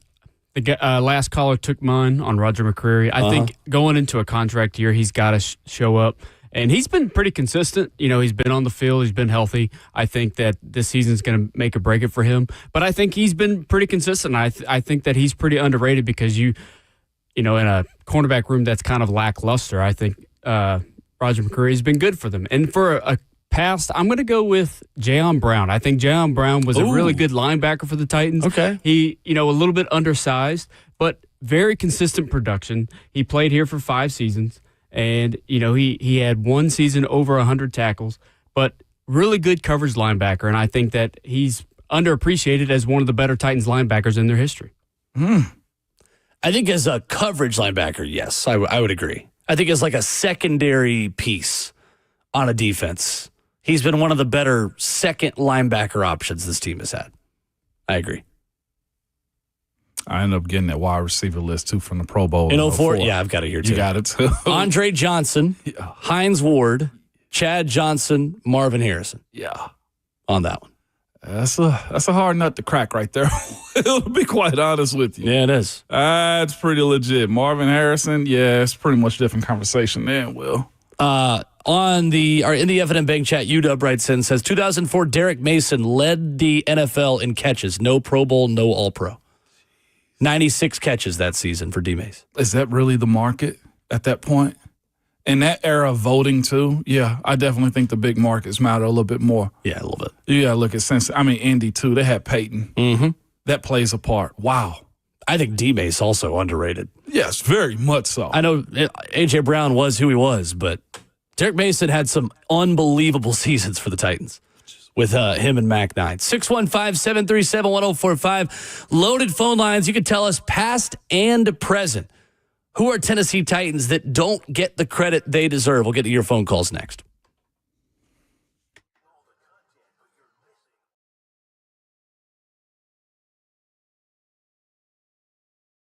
It's Ramon Foster for Medical House Calls, good people, and I absolutely mean that, man. If you were like me this past weekend and felt a little under the weather, well, this is the company that you need to call, man. That number, you can call them or text them, too. The number is 615-838-2375, and it is, listen to me, exactly as they say, whether it's trying to get active recoveries from IVs, from the workouts that you have, and I know this, too. Man, we hate going to the doctor sometimes, although I've been telling you, pushing you to go get yourself checked out. Well, this is what Medical House Calls can do for you. Whether you're trying to get a cocktail to get you right back from your energy, from B12 to all the other vitamins that you have, or you can get a flat free for an evaluation, full exam, and treatment and prescriptions if you need this. From fighting the flu to performance-enhancing cocktails, their nurses will come to your door and administer IVs to help you get back to your best, okay? So to book with them to come to your house, I absolutely mean that. You can visit the website at medicalhousecalls.com or call or text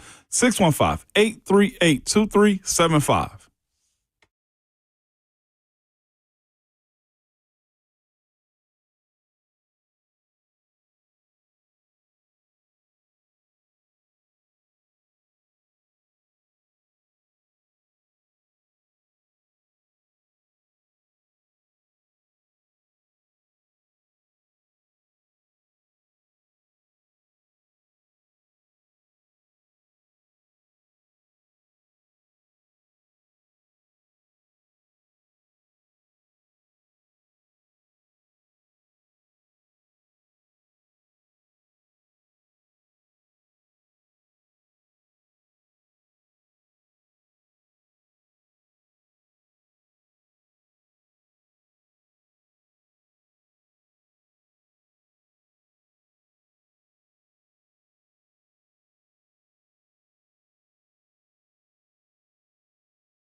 Monday morning on Ramon and Will, fueled by Scooters Coffee. Make sure you go by and see them locally owned near you in Rivergate, Smyrna, Brentwood, White House, or Mount Juliet.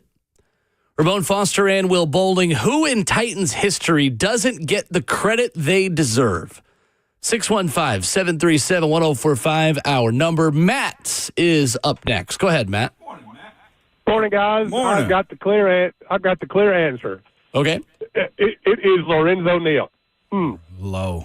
I think he was only here 2 years, but it's no accident. Those were the two best teams in Titans history. Eddie George does not do what he does without Lorenzo Neal. Those teams are not what they are. That Lorenzo Neal. That's the clear answer, guys. No doubt Thanks for about all it, you do. man. I like it, Matt. Absolutely. I like that a lot. It's a good answer. That is a good answer. 4-time Pro Bowl fullback.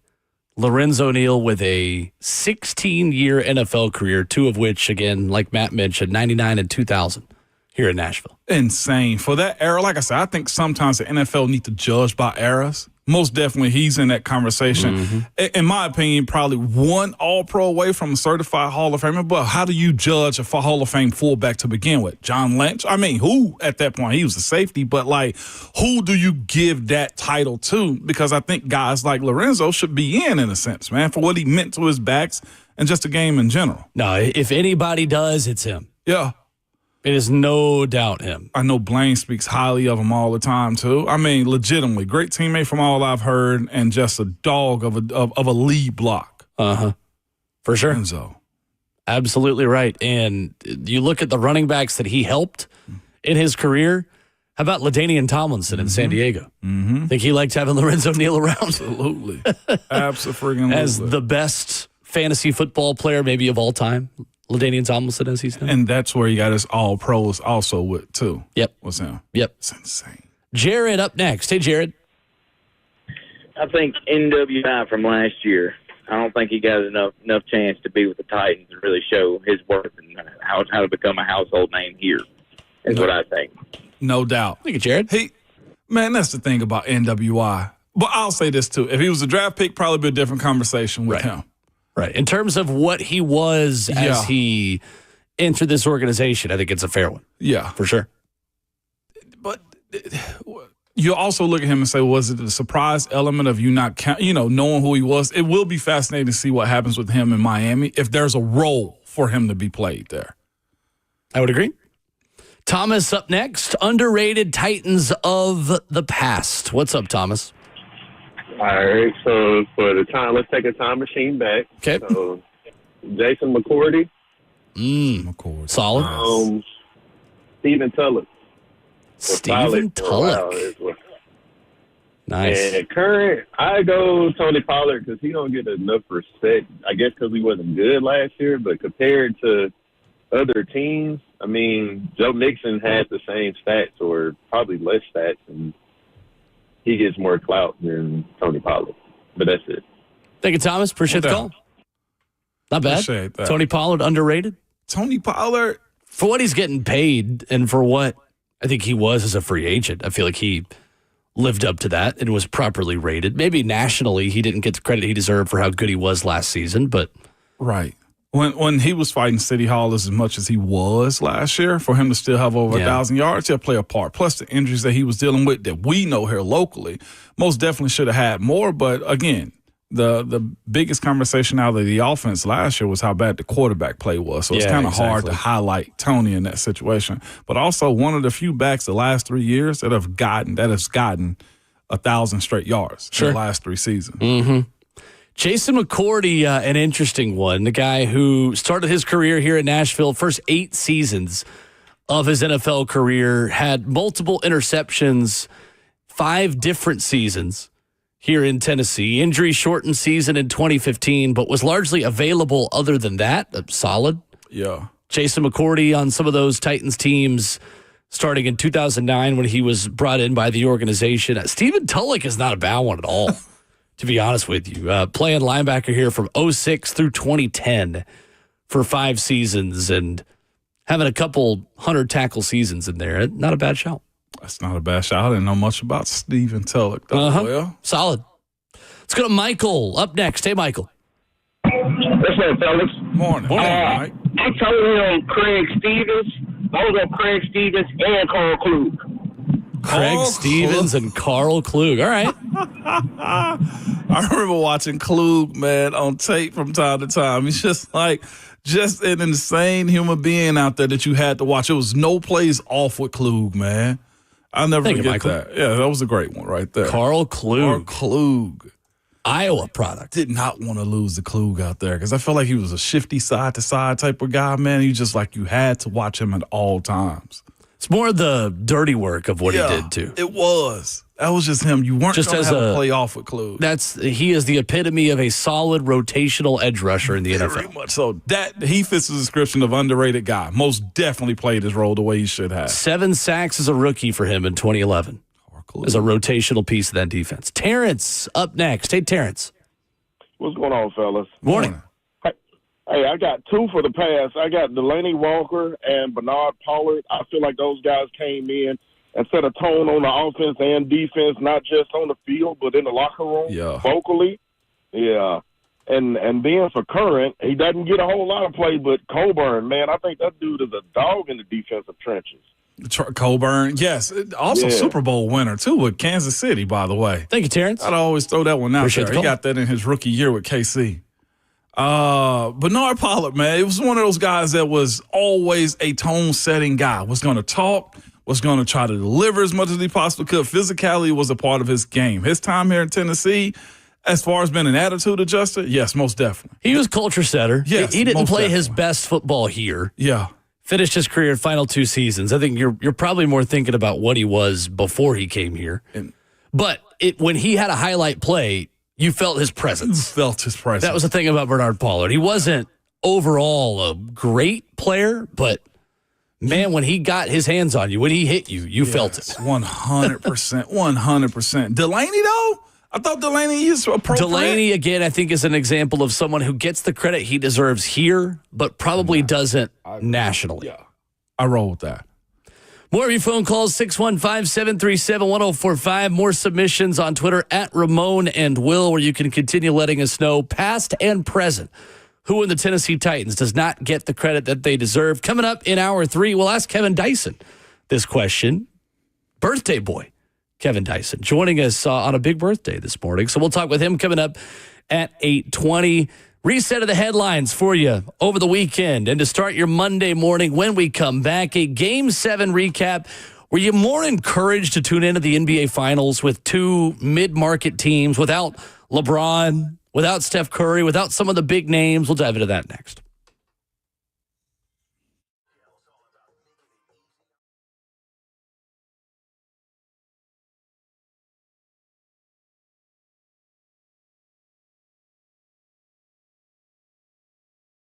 It's Ramon Foster for the Wellness Institute of Nashville. Good people, man, I've been going to see Dr. Ashley. She knows how to help an athlete. She knows the athlete's body and the trauma of sport, and position just calls to your body. From active athletes needing some help to stay on the field to older guys that are now off the field, but can feel the days. I'm telling you, she is really good, and they have some of the top-of-the-line equipment to get you better. Ladies, also for you, from your hips to your back nerve, man, from carrying kids, let her help you get back to a better you, stronger and healthier too, man. The Wellness Institute is one of the few to have a female doctor that can advocate for you also. And again, here's the thing about it. That neck and back pain, you don't want to have any tingling down your arms or legs, no sciatic nerve pain to your legs, and just those sleepless nights that they can also bring to you. They are offering the Big 47 deal with Dr. Mitchell and Dr. Ashley will not give up on you, man. Whereas non-surgical spinal decompression machines can help you. They also have the zero gravity machines and find the best strategy to get you back to your best, where you're not just living and walking in a pain life, all right? You can reach out to the Wellness Institute of Nashville by calling them at 615-246-5009 or go to painisbad.com.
What's going on? It is 8:01. Good Monday morning from the 104.5 The Zone Studios. I'm Justin Hawkins. For the first time in franchise history, the Larry O'Brien Trophy is going to Oklahoma City, and the Thunder are NBA champs after beating the Indiana Pacers last night in Game 7, 103-91. Thunder guard Shai Gilgeous-Alexander raised the Finals MVP trophy. SGA averaged 30.3 points, 5.6 assists, and 1.9 steals in the 7 games of the NBA Finals. In other NBA news, a blockbuster trade yesterday, sending 15-time All-Star forward Kevin Durant from the Phoenix Suns to the Houston Rockets for Jalen Green, Dillon Brooks, the number 10 overall pick in this year's draft, and 5 second-round picks to go along with it. And College World Series, where the LSU Tigers are champs once again as they swept Coastal Carolina in 2 games over the weekend. LSU gets their second national title in 3 years and 8th title overall, improving to 8-1 in the World Series all time. For all your foundation repair and waterproofing needs, you've got to go to USSTN.com. Breaking news at once on your home for the Titans and Vols. This is 104.5 The Zone.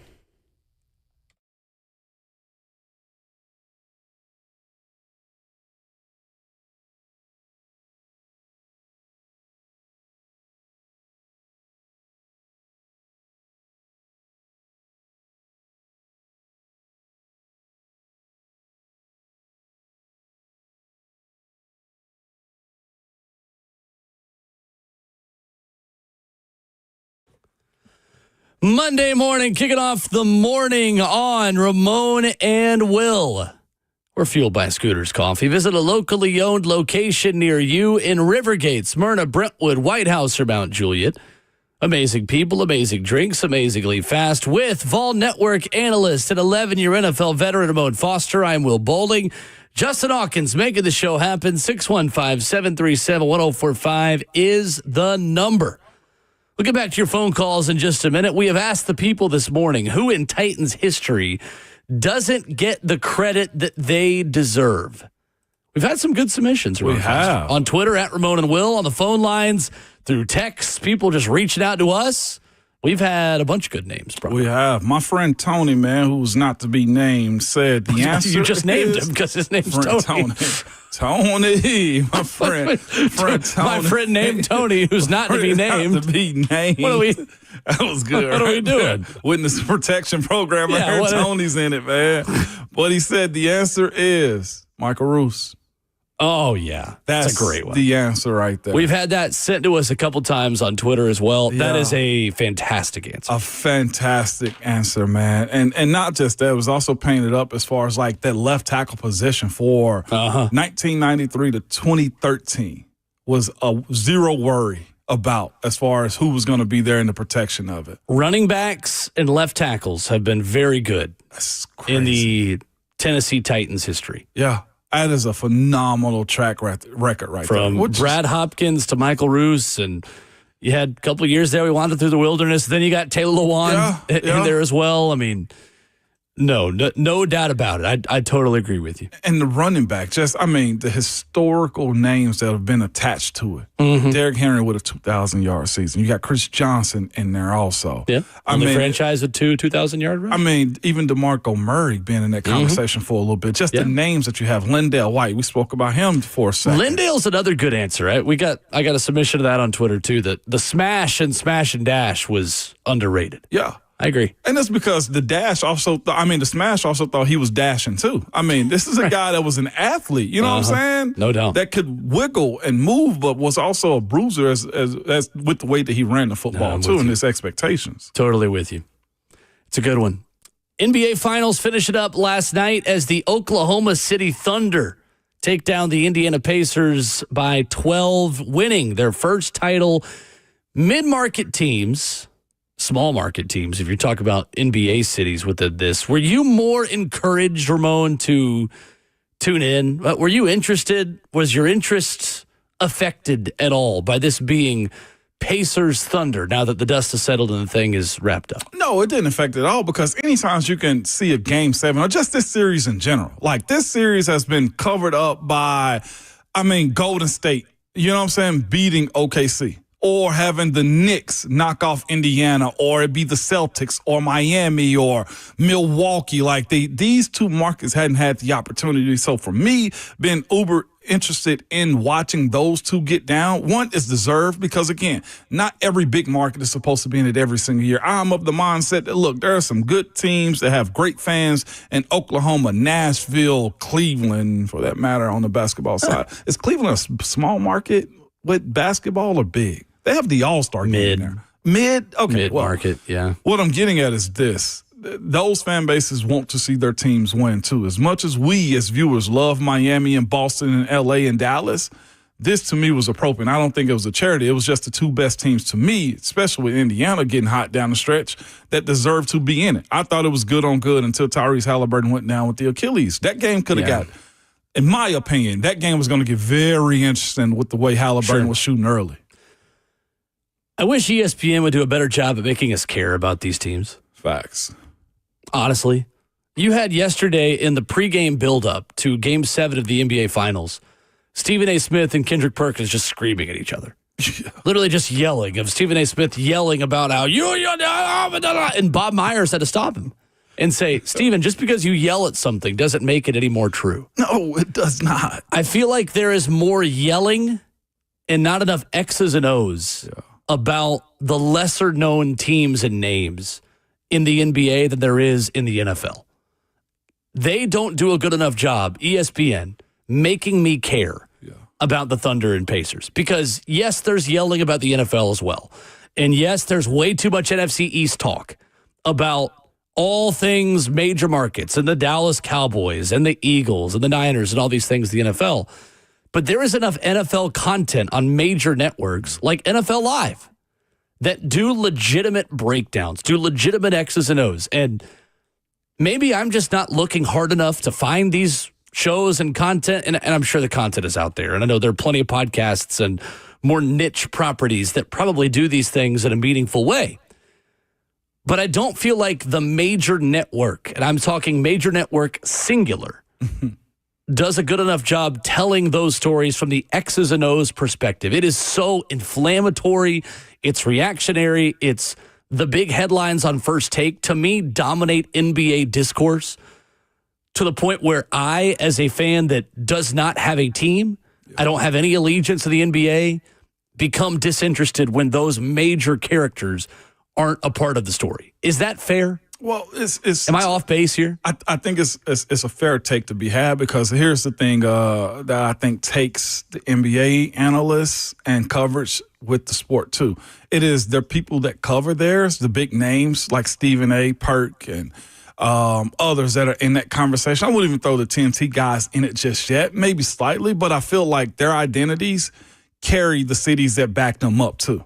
Right? It's New York for Stephen A. Right? It's LeBron attachment to Perk. It is ESPN got to follow the major storyline because this is what pays their bills, even though they are the flagship of NBA basketball with the contract that they have. They got to carry the big storyline. Yesterday, you had also Kevin Durant pouring water onto the finals too, because it's a bigger story on where he's getting traded to as opposed to these two mid-market teams.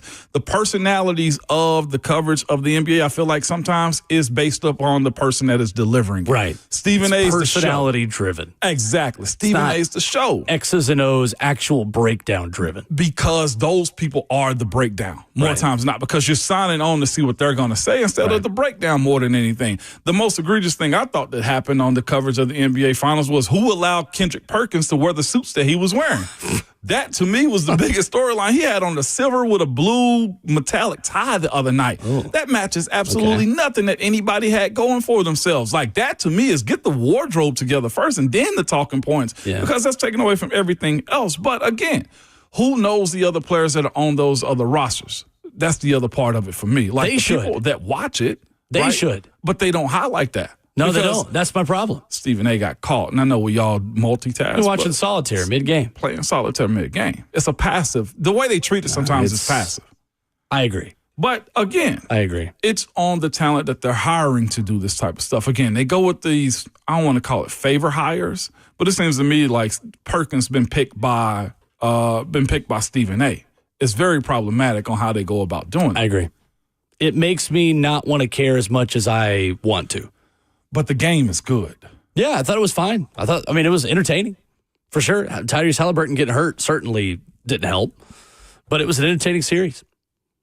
Rapid fire underrated Tennessee Titans before we get to Kevin Dyson on the other side, who can answer this question for us as well. Eric, next up. Hey, Eric. Morning, Eric. Morning, guys. So the first two guys I can say that are way underrated because they've won more games than anybody I can account. First one being Rob Baronis. Oh, yeah. And the second one being Aldo Greco. Yeah, that's solid. Yeah. Thank you, Eric. Appreciate the call. I think Al Del Greco and Rob Baronis are two great ones. Baronis a legend here, though, right? Oh, my gosh. Legitimately. My Baronis. I love it so much. Yeah, no doubt. Shout Al out Del to the Greco specialists. obviously finished his career here, 97 through 2000. Luke, next up. Hey, Luke. Hey, guys. How are y'all? Good morning. Good morning. Yeah, just two quick ones. Not too distant past. I had to run an errand in a business, so I hope nobody mentioned him. But Dennis Kelly. Oh, okay. And present Morgan Cox. All right, guys. Nice. I thought Morgan. Thank you, Luke. Morgan Cox named to the ESPN All-Quarter Century Quarter team. century That team. long snapper. Earned every snap of it, Talk too. about thankless positions. I'm talking Dennis about Kelly was solid. That is a great one. was The Undertaker. And good value on that trade because there are a lot of people that I think were not thrilled when Dorial Green Beckham was traded for him. Yeah. But that ended up being a pretty big win for the Titans within that. And we know how hard it was to get a right tackle this past year. Boy, Dennis Kelly level right tackle play would have done wonders for this offense last season. Man, listen to me. It could change the entire outlook of a game, finding the right one. Cousin P up next. I got to be quick here, Cousin P. What's up?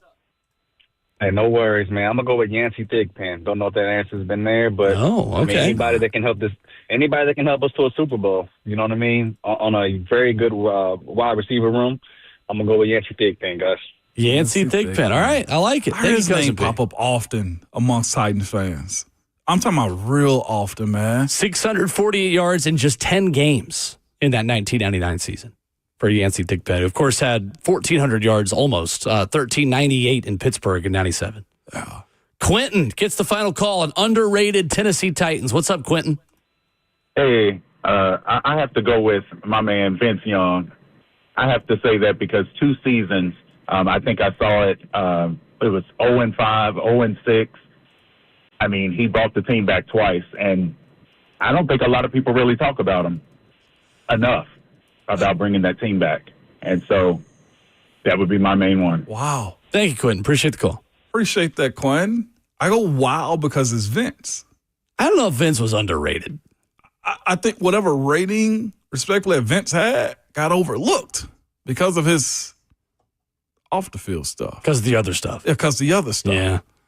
I don't know. I think for a guy that was drafted number 3 overall, he was properly rated pretty high. Where you needed him to be. Yeah, I think, if you drafted Vince Young in the 4th round and he'd given you what he'd had, maybe. But he's the 3rd overall pick. Vince is underrated. And he was only here for 5 seasons. I see where you're coming from, Q, there, but I don't know about underrated for Vince, personally. I'll have to disagree on that one. Yeah, we're going to have a different conversation about Vince. What he did in that 1 year, was it Rookie of the Year? Rookie of the Year in 2006, yeah. That was crucial. That was huge.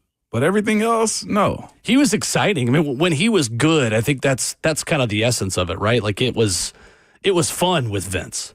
It just wasn't always good. It was fun. But it was entertaining. That's what you said. It was certainly entertaining.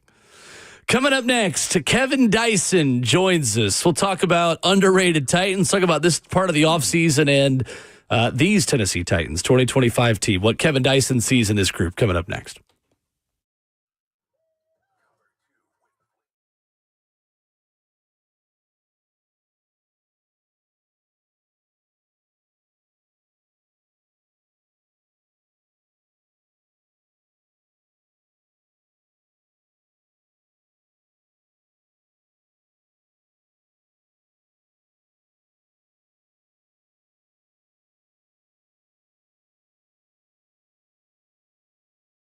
Understanding the real estate market in Middle Tennessee is a challenge. And look, when you're walking around the neighborhood and you see that one house where the for sale sign is collecting dust, you're thinking, man, you need the right agent to make sure that you're able to find that right spot in the market to sell your home, to find that new spot. You need Bernie Gallerani Real Estate, because in this market, you just can't afford to rely on a national agent that doesn't know you, doesn't know your neighborhood, or doesn't even know or care about your goals.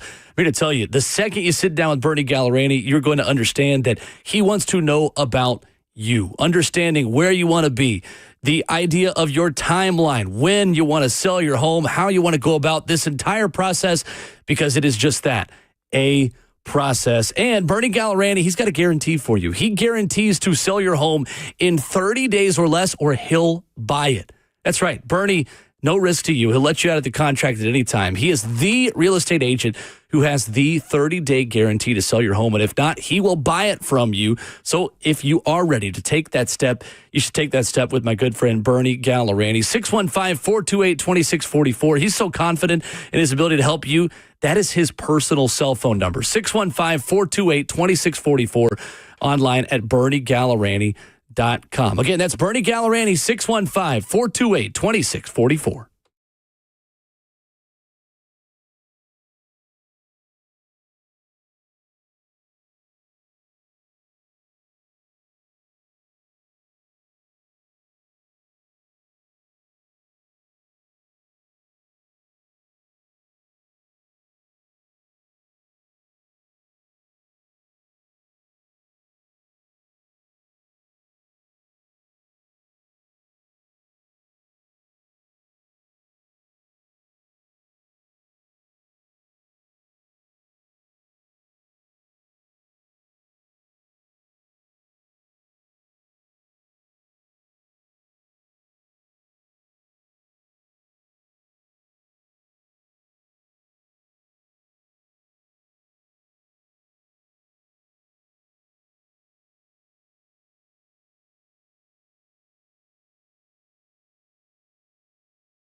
Ramona Will at 104.5 The Zone, fueled by Scooters Coffee. Visit a locally owned location near you in Rivergate, Smyrna, Brentwood, White House, or Mount Juliet.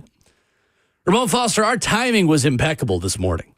Yes, it was. We're talking yesterday. Who can we get, local Titans? We want to continue Titans discussion. We're doing this topic about underrated Tennessee Titans.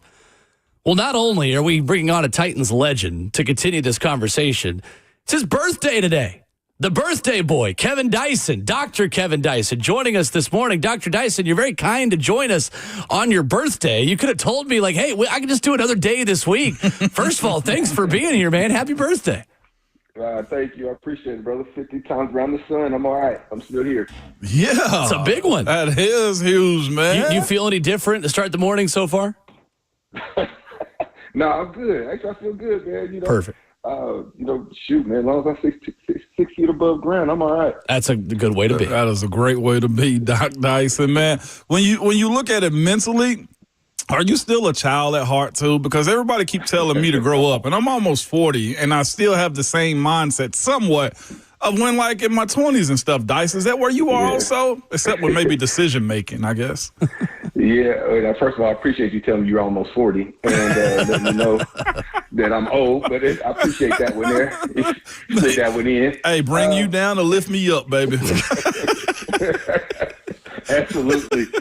Man, I think experience in life teaches you a lot, man, and it helps you slow down. I remember as a kid, man, my mother would tell me, basically, slow down, let me be the parent, and I was so quick to get to that next challenge, get to that next goal, that sometimes you miss out. You don't stop and smell the roses, so to speak. And I think as you get older, you realize, man, time is not promised, and you try to appreciate as much of it as you can, as long as you get older and older. And I've said this over the years, man. The average life expectancy of a professional football player is 59 years old, just under 60. Right. And I've lost several teammates from the Super Bowl team and beyond, and even from college that are no longer here. And I'm just 50 years old. So, there's nothing else. Experience teaches you appreciation of a lot of different things in your life. Right. It's a good word. Absolutely. To start the morning. Dr. Kevin Dyson, our guest. So, Dr. Dyson, we're doing this conversation this morning about past and present underrated Tennessee Titans, guys that do not get the credit that they deserve. I'm curious, was there a teammate that you had or just someone from Titans history, in your opinion, that you feel like, hey, that guy was underrated and did not get the credit they deserve, either here locally or just nationally in general?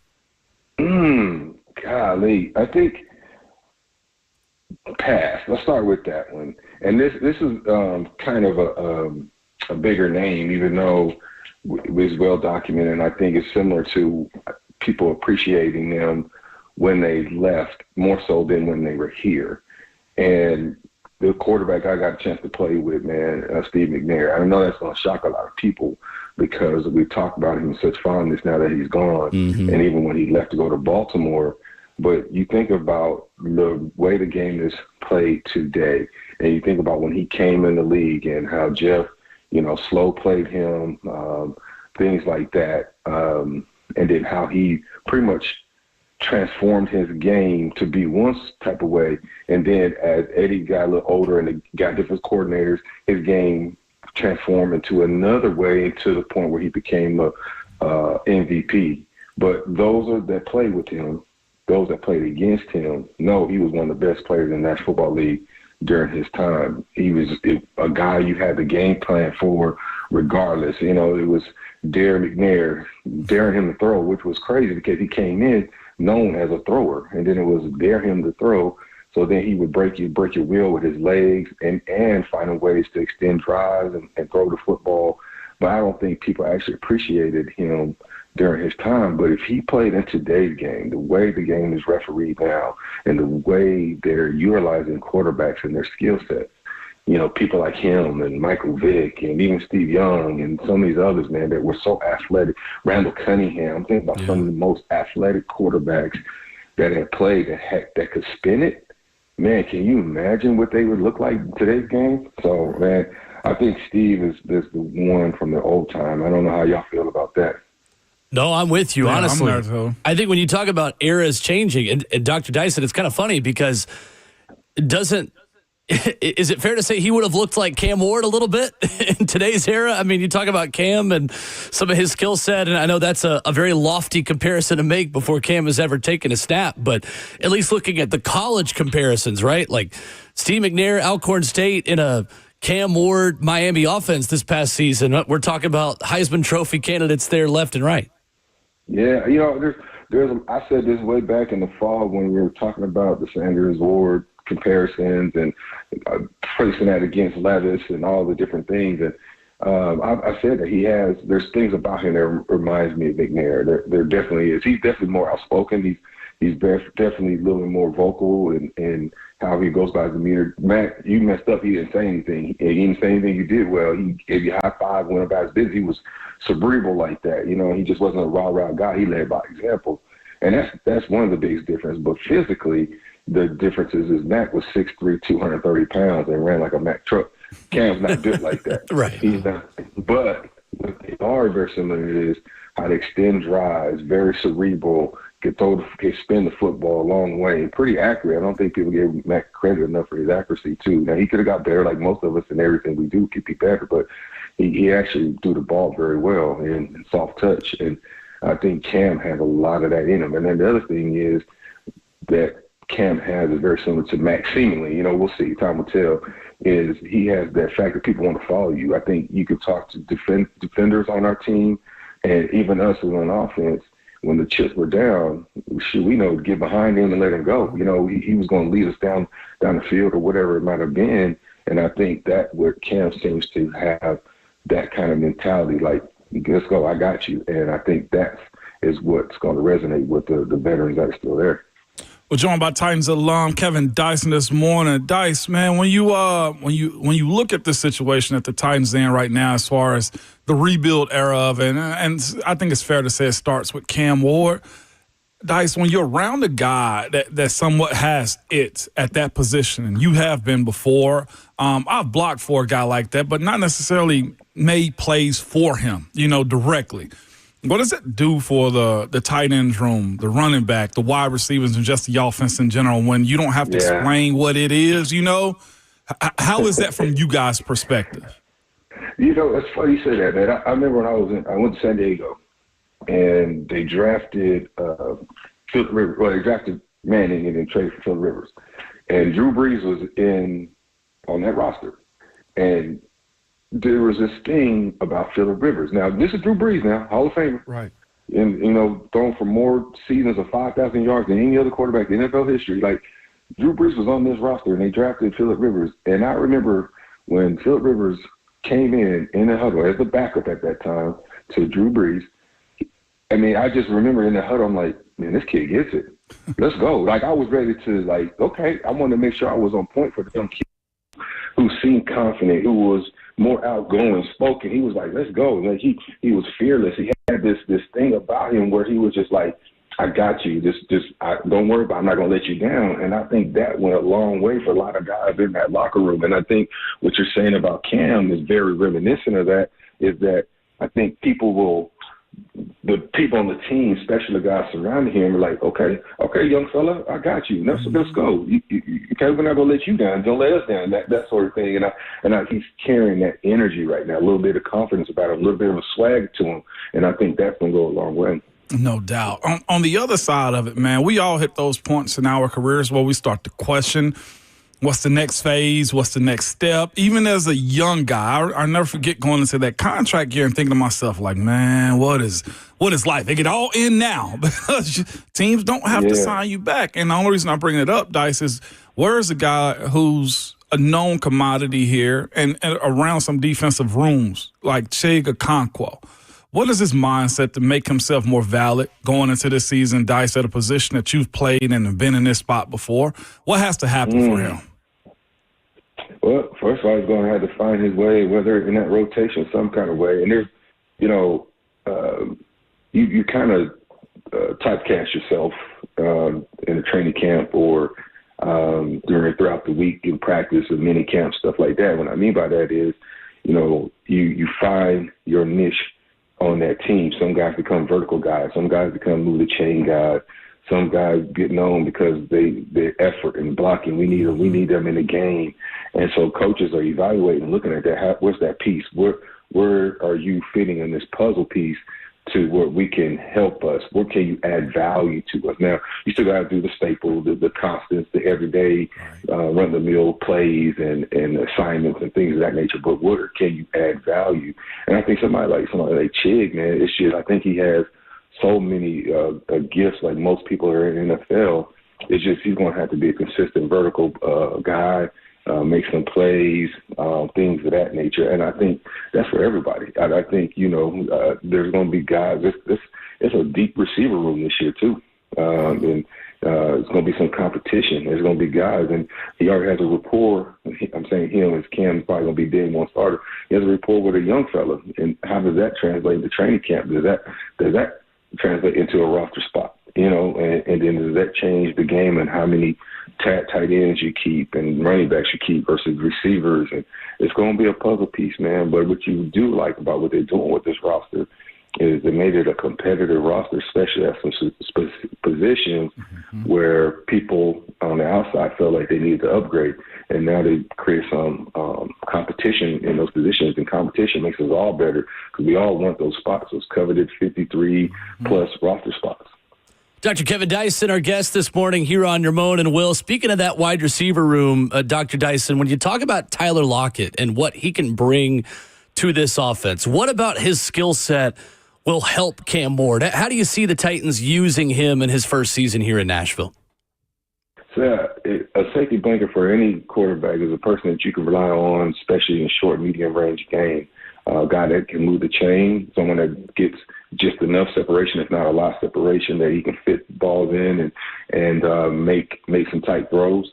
So he continue to move chains. Just a guy you feel comfortable with. Every quarterback has him, whether it be Kelsey or whomever. Everybody has their guy that they know, and chips get down, that's where I'm going to go to. And I think Lockett has been kind of that guy over his career. He's a shorter guy, very shifty, can run a little bit, but I think he can be that guy that can help you move the chains. I think people assume Boyd was going to be that last year. It didn't work out, but you think that Lockett might be able to kind of fill that void and that role and be somebody Cam can, trust and rely on in critical situations. Cam told the media a couple weeks ago that he wants to throw the bleep out of the ball during the NFL summer break. From your perspective, as someone who has been through off seasons and has gone through that grind of an NFL schedule, how much do you have to give yourself time off this time of year? Like, what are these weeks building up to training camp like for an NFL athlete? Time off was really February, March. That was time off. Once you get into the draft season and mini camps and all that kind of stuff, there's really not time off much anymore. I mean, your time off is whatever your schedule was as far as your training regimen. So some guys took Sundays off, some took no days off, like myself. You try to do stuff, but even when you went on vacation, you were doing something even on your vacation. But time off is over. Yeah, now you're getting ready for the season, and if you're taking time off, you're giving somebody else opportunity to take your job. And so, he's saying all the right things. I think there is a balance, especially for young guys, rookies. It's a long, grueling season. How to pace yourself, how to take care of your body. At 20, 19, 20, 21, 22 years old, the bounce back is a lot easier. But you start getting into this 16, 17 game season. And that play on Sunday, come in Monday, shake out, lift weights, watch film, rest on Tuesday, back at it Wednesday. You don't even feel like it feel right until Saturday, and then it's right back into that cycle again. And so you got to learn how to take care of your body. So this off season becomes about that building your body up for the season, and also finding ways to find that thing, whatever it is, away from football as much as you can without being away from football, if that makes sense, because it's coming up, man. You got about a month left, and then you're on the grind until hopefully February.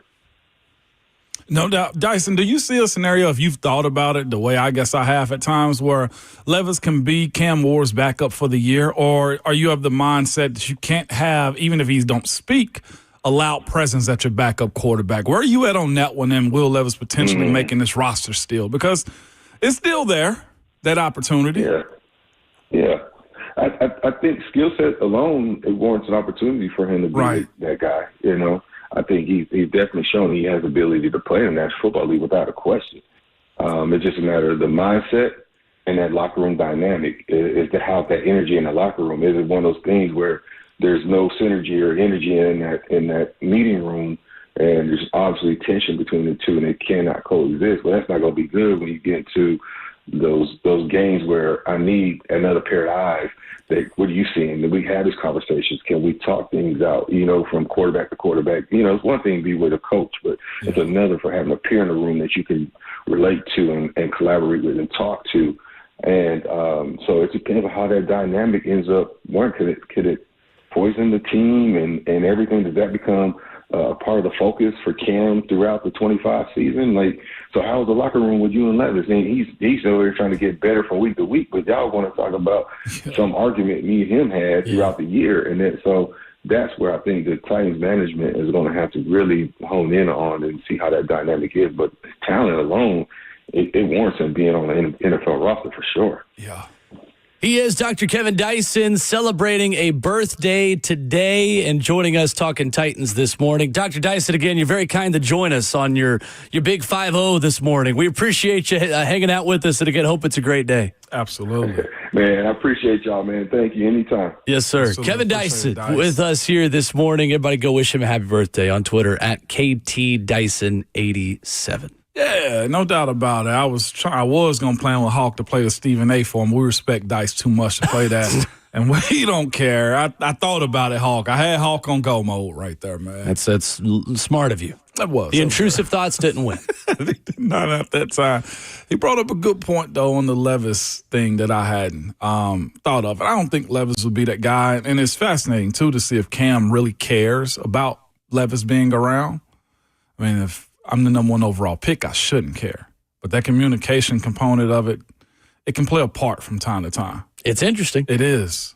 I feel like everyone we talk to has a different perspective on it a little bit. But everybody says the same, that Levis does have the talent. If we're going off of that, he probably is quarterback number 2. Yeah, he is. Yeah. 615-737-1045. I am going to admit something. It's just us talking. Yeah, it is, Will. Just us talking. Just Ramon, just Justin. There's nobody else listening to us. I'm going to admit something that I'm guilty of. Coming up next. 615-737-1045. We'll wrap up hour 3 next.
Ramona Will wrapping up the show. We are fueled by Scooter's Coffee. Whether you are not caffeinated enough to start your week, to start your Monday, Scooter's Coffee will take care of you. Locally owned near you, Rivergate, Smyrna, Brentwood, White House, or Mount Juliet. Or maybe you're hitting the ground running, feeling productive this morning. We'll be even more productive with a little bit of caffeine. Maybe a cinnamon roll.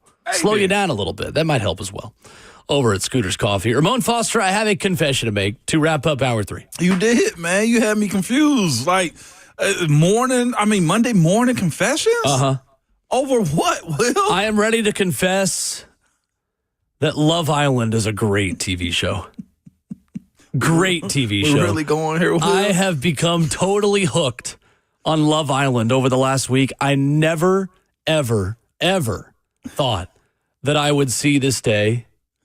But, wow. You got to give me a breakdown of what's happening. Love Island, this, they send, what is it? I think 5 guys and 5 girls to a villa in Fiji on this island. Don't sound bad to me. This is also, I am not qualified to be explaining Love Island. So this is Love Island is explained by a sports talk radio host.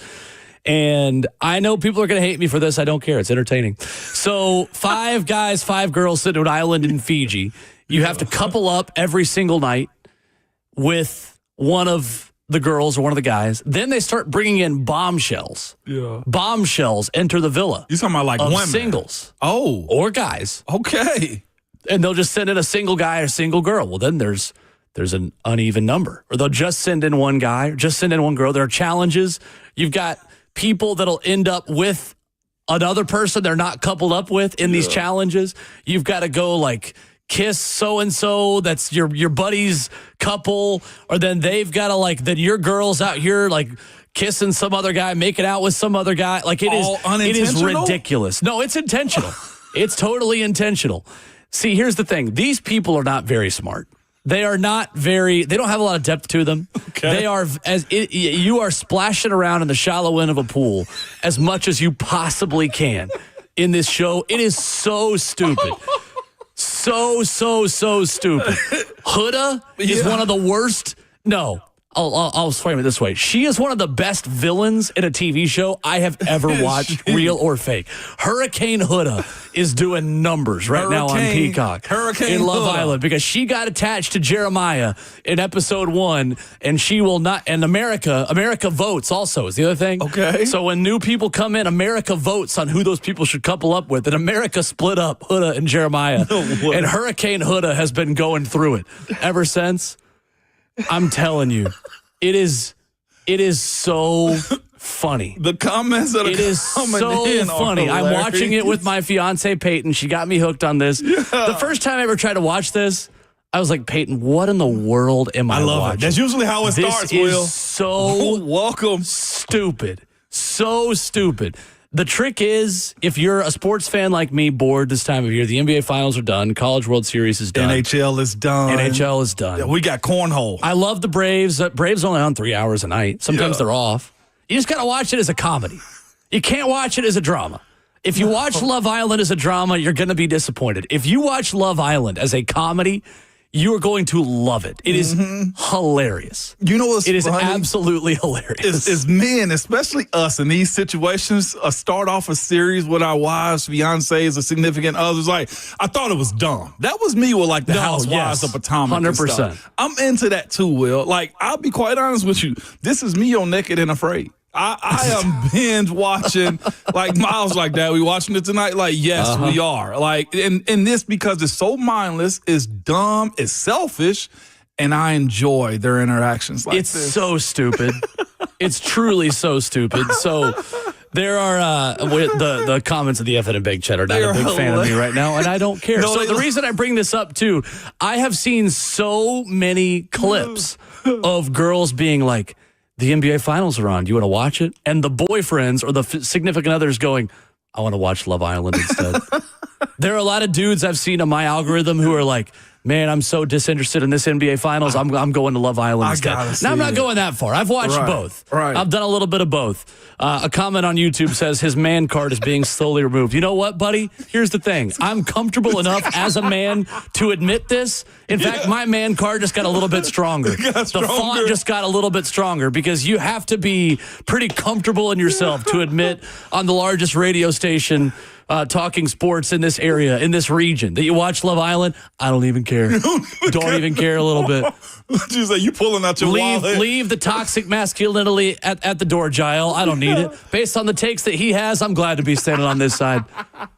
You just made me feel a little bit more confident. You're doing based the on right some of the thing. takes that guy that said that at the F&M Bank chat had. Yeah. You know what I have to say, Ramon? What? Good. Good. What's funny is Not all even these worried guys about it. now dropping Q is dropping names. Olandria? Yeah, Olandria? UW says in the chat, I love Love Island. First time watcher myself.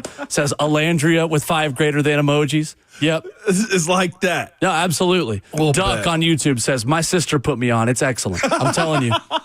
I'm telling you. No. Why are we ashamed to admit we like watching what our wives and It's sisters good comedy. like? It is. Good comedy. I got it. it. Is the most ridiculous Man. show on television, and it is so fun. I'm so hyped for you. I just like these are like deep You need to relationship drop cuts into right just here. a random episode, and you will. You're going to be shook on just how many different challenges there are of just like, all right, you have to go. It's wild. It is insane. Well, It's listen to absolutely me. wild. I get the same way about the Real Housewives of Potomac, okay? Easily. The New Jersey ones I'm always asking for updates on. And just like in general, love and hip hop, all of them, okay? Yeah. Any one of them, It's great. especially one with Shaq's ex-wife in there, Shawnee, it's so toxic, it's good. Absolutely. Welcome to relationship status. Like, you got engaged earlier this year. I did. But no, you in it now, I did. okay? Thank you, Peyton. Welcome to what we deal with and what we love, okay? Oh, yeah. I'm right there with you. I watch all the shows. We got Love Island, Summer House, Winter House, Real Winter Housewives and Summer. of Potomac, New Jersey, the Mormon Wives. Oh, yeah, Like, Mormon Wives all is of in these my I gotta check are out the on Mormon the Wives. playlist. That one just seemed wild to me.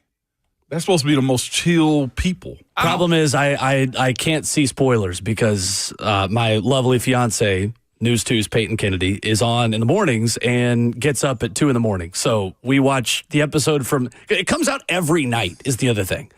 The show drops every night except for Wednesdays. Yeah. So every single night it is on and it is wild. But so we I have gotta to watch see it the next day Savage. in the afternoon. No, Savage in a group chat talking about some Savage better the hell not drop in on that. I gotta go The see challenges are. I shouldn't have led with the challenges part is secondary. That part is kind of stupid. It's more of just like they introduce new people and you got to decide, am I going to go couple up with this person or stay with who I'm with?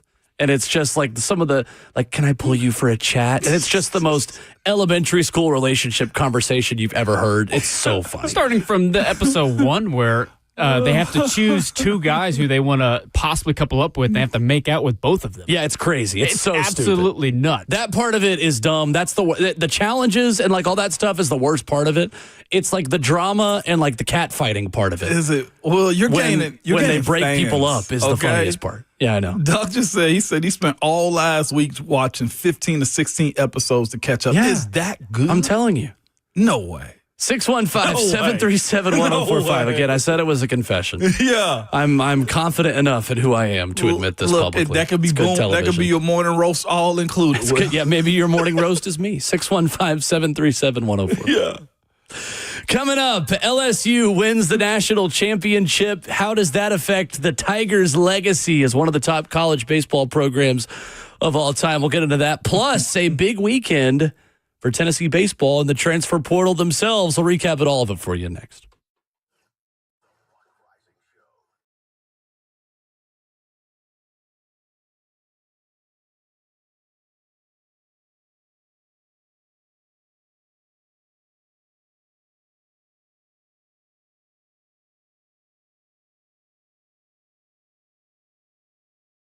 Hey, what's going on? It is Will Bowling for my friends at Nolensville Road Auto Mart. Look, if you're looking for that new car here in Middle Tennessee, maybe you're just looking for that place you can trust. The place with local experience of the market. Well, I'm here to tell you, Nolensville Road Auto Mart is where you go. Buy here, pay here has certain connotations, but at Nolensville Road Auto Mart, they're going to take care of you. These guys have been doing business in Nashville for 61 years. Nashville natives that only sell clean title cars under 12 grand. If you're new to town, you need that place to trust. You don't know the market. You don't know where to start. Let's start at Nolensville Road Auto Mart. Start with 615-242-1279, the number to call. The Google reviews are excellent, and that is saying something for a car dealership. With one location on Nolensville Road, close to Thompson Lane, Nolensville Road Auto Mart gets you in and out in an hour or less. So the best part, they're the oldest buy here, pay here in Nashville. They'll work with your own financing if you got it as well. Flexibility, transparency, and honesty. That's why I recommend Nolensville Road Auto Mart. Give them a call at 615-242-1279.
It is 9:03. Good Monday morning from the 104.5 The Zone Studios. I'm Justin Hawkins. For the first time in franchise history, the Oklahoma City Thunder are NBA champions and after beating the Indiana Pacers 103-91 in Game 7 last night. Thunder guard Shai Gilgeous-Alexander raised the Finals MVP trophy. SGA averaged 30.3 points, 5.6 assists, and 1.9 steals in 7 games of the NBA Finals. And College World Series, where the LSU Tigers are champs once again as they swept Coastal Carolina in 2 games over this weekend.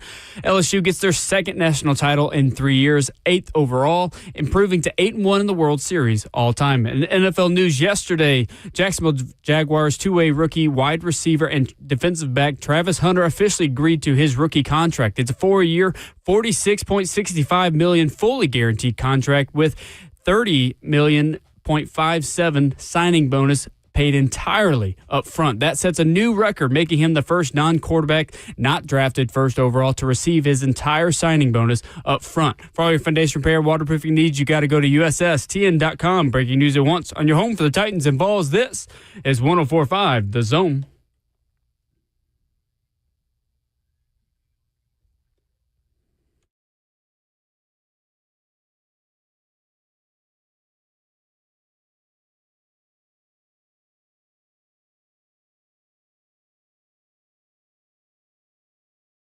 Ramona Will, 104.5 The Zone, into the fourth and final hour, 9 a.m.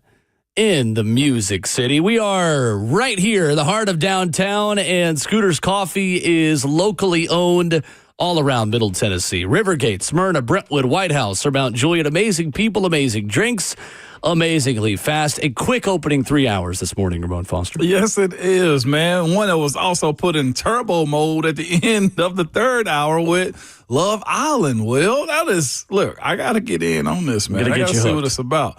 Between that and Naked and Afraid, I think I'm good for my little vacation I got coming up. You feel me? That's right. I can't. You got a week off next week. I do, man. I look sometimes, it's just like the woods, or like I look at stuff on TV, and I'll be like, there's no way I'm laying down on that ground. Like, there is no way. Like, my survivals. Well, it's not like that. This is not Survivor. They live very posh. I know. They live very nicely. But still, though, I love Island. Like, absolutely not. Anyway. College World Series wrapped it up yesterday. 2-game sweep for the LSU Tigers. National championship number 8. Ryan McGee with a piece at ESPN.com arguing that LSU is now the premier program. The title that won LSU the title of greatest ever college baseball program. I'll be honest, Ramon, I have a hard time arguing against that. Yep. Nope. They've checked every single box you need. They got the hardware. They got the first-round draft picks on top of so many others. And they've won, Will. And they've won their way, too. And you got to give a huge shout-out to them being able to sustain in this era where so many teams that got either the same amount of money, if not more, they're getting the same types of players, and you have a coaching staff and a culture in place that just exudes just perfection and also just the culture of understanding how to be big in clutch moments. I thought Coastal will give a little bit more, but when you got a team as good and as disciplined and as talented as LSU is, even for a team that won 24 games straight, you make them look like amateurs, too. 26 games straight. 26 games straight. Like, I'm not calling Coastal Carolina amateurs in any sense because it's hard doing that in a game like baseball. But that ought to show you just how much and how good LSU is, too, as a brand. The pitching duo of Anderson and Ianson that was terrific down the stretch for LSU all season, getting the wins. And Jay Johnson's team didn't just have to have Paul Skeens. No. He has done a good job finding that balance between transfer portal additions and high school baseball additions. And having continuity, having consistency in this sport, Ramon, is as difficult as any. Because you never know how many of your guys are just going to up and go to Major League Baseball and just go to the draft, especially even in the transfer portal. Tennessee gets the #1 transfer portal player, according to On3, over the weekend, Henry Ford, committing to Tennessee. There are some NIL opportunities, by the way, to call him the Model T. Easy. Henry Ford playing for Tennessee. Save him and go ahead and trademark him, Will. So many opportunities. Easy work for him. Well, according to MLB Pipeline, he's the number 73 prospect of the MLB draft.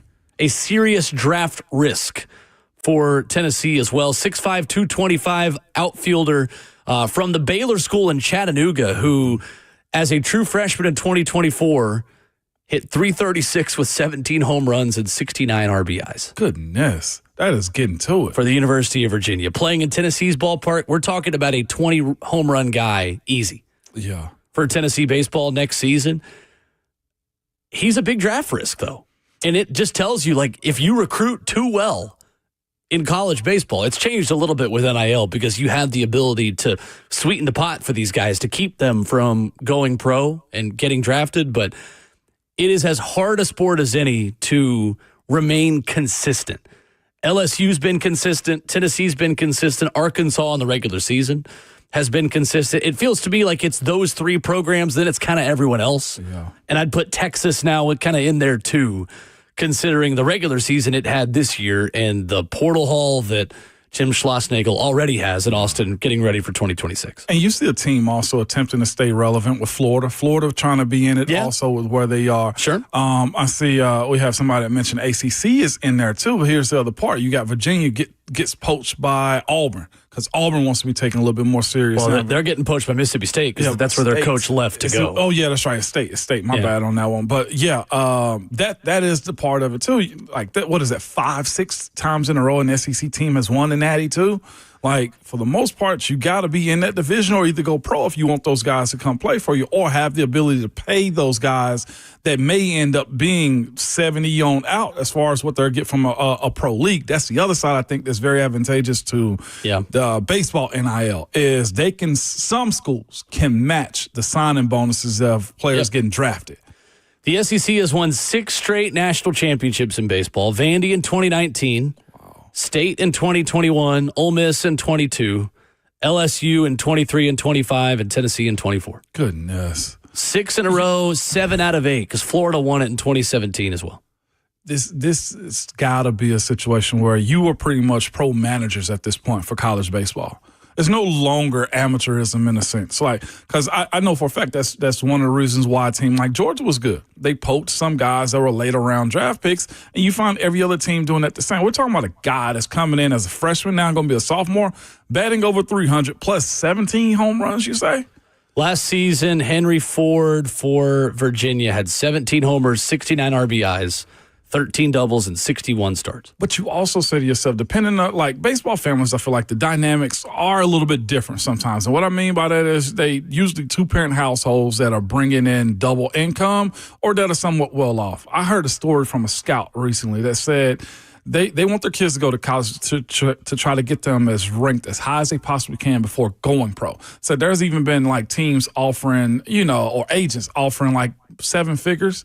And said the families laugh at them because they're going to get more from NIL and also the ability to increase their draft. And you're going to fly to games instead of riding buses. Exactly. So it's that side of it, too. So it's going to be fascinating to see how college baseball, I don't think it's going to clip the MLB, but the amount of talent that's going to be coming into that league, you're going to see guys playing early like you are seeing Christian Moore move up and be successful. Christian Moore making his debut, and Chase Burns about to make his debut in Cincinnati. Exactly. So you're seeing this, and I know Skeens is a one-of-one right now. Is that what we're going to call him? 100%.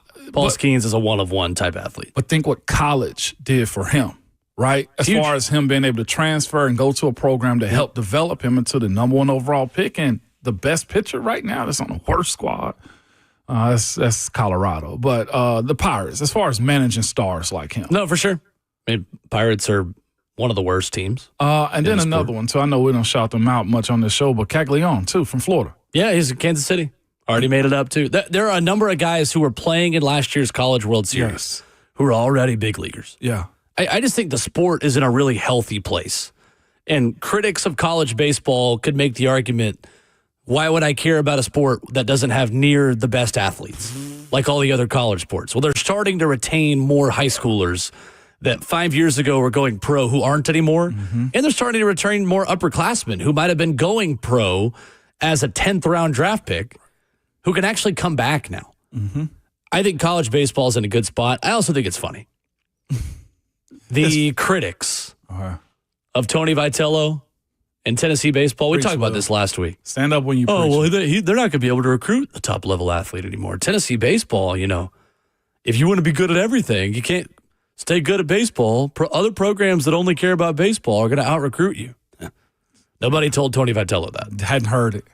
They get the two-way player out of Bowling Green who is a hitter and a pitcher. Two-way players becoming more of a premium now. Yes, it is. With the full scholarships, the roster limits that you have. And you get the number one player in the entire transfer portal, and Henry Ford coming in, who he will have if he makes it to campus next season as a junior, his expectation will be Golden Spikes finalist. Like, truly, he will be expected to be one of the best overall hitters in all of college baseball. Like, we're talking elite talent. Wow. In a guy that will be a projected first-round pick if he makes it to campus. He may be a second-round pick this year. Yeah. So he may not even make it. He may never wear a Tennessee uniform. I mean, at his size and how he hits, the durability is there and the proof of concept of it not being an issue based upon his size, which is insane to me, man. And you already got him locked in as a commit now. Like you said, making it to campus is a totally different story. 28 home runs in 2 seasons as a freshman, 336 with 17 homers in 2025, 362 with 11 homers. Yeah. That's cooking. It's decent. That's cooking. But also, that's the story behind LSU, right? They had 12 returning players, I think, from that roster last year before hitting the portal and they reloaded building the team up. I mean, the days of your hometown guys, it's there, depending on who they are. But for the most part, this is the pathway. This has been 2 teams back-to-back with the Vols and LSU built through the portal and transfers to win a national championship. It's what they do in the SEC. Just go take the best players of the ACC and bring them to you. Yeah. That's how it works. A recruiting bed right now. The ACC is for the SEC. Crazy. 615-737-1045. It is time to complain. The Monday Roast is next.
Ramona Will is fueled by Scooter's Coffee on 104.5 The Zone, and in hour 4 on Monday mornings, we invite you to complain. 615-737-1045, the Monday Roast. You can join us and call in to complain about anyone in your life, in your weekend, in sports. Yes, it is time for the Monday Roast.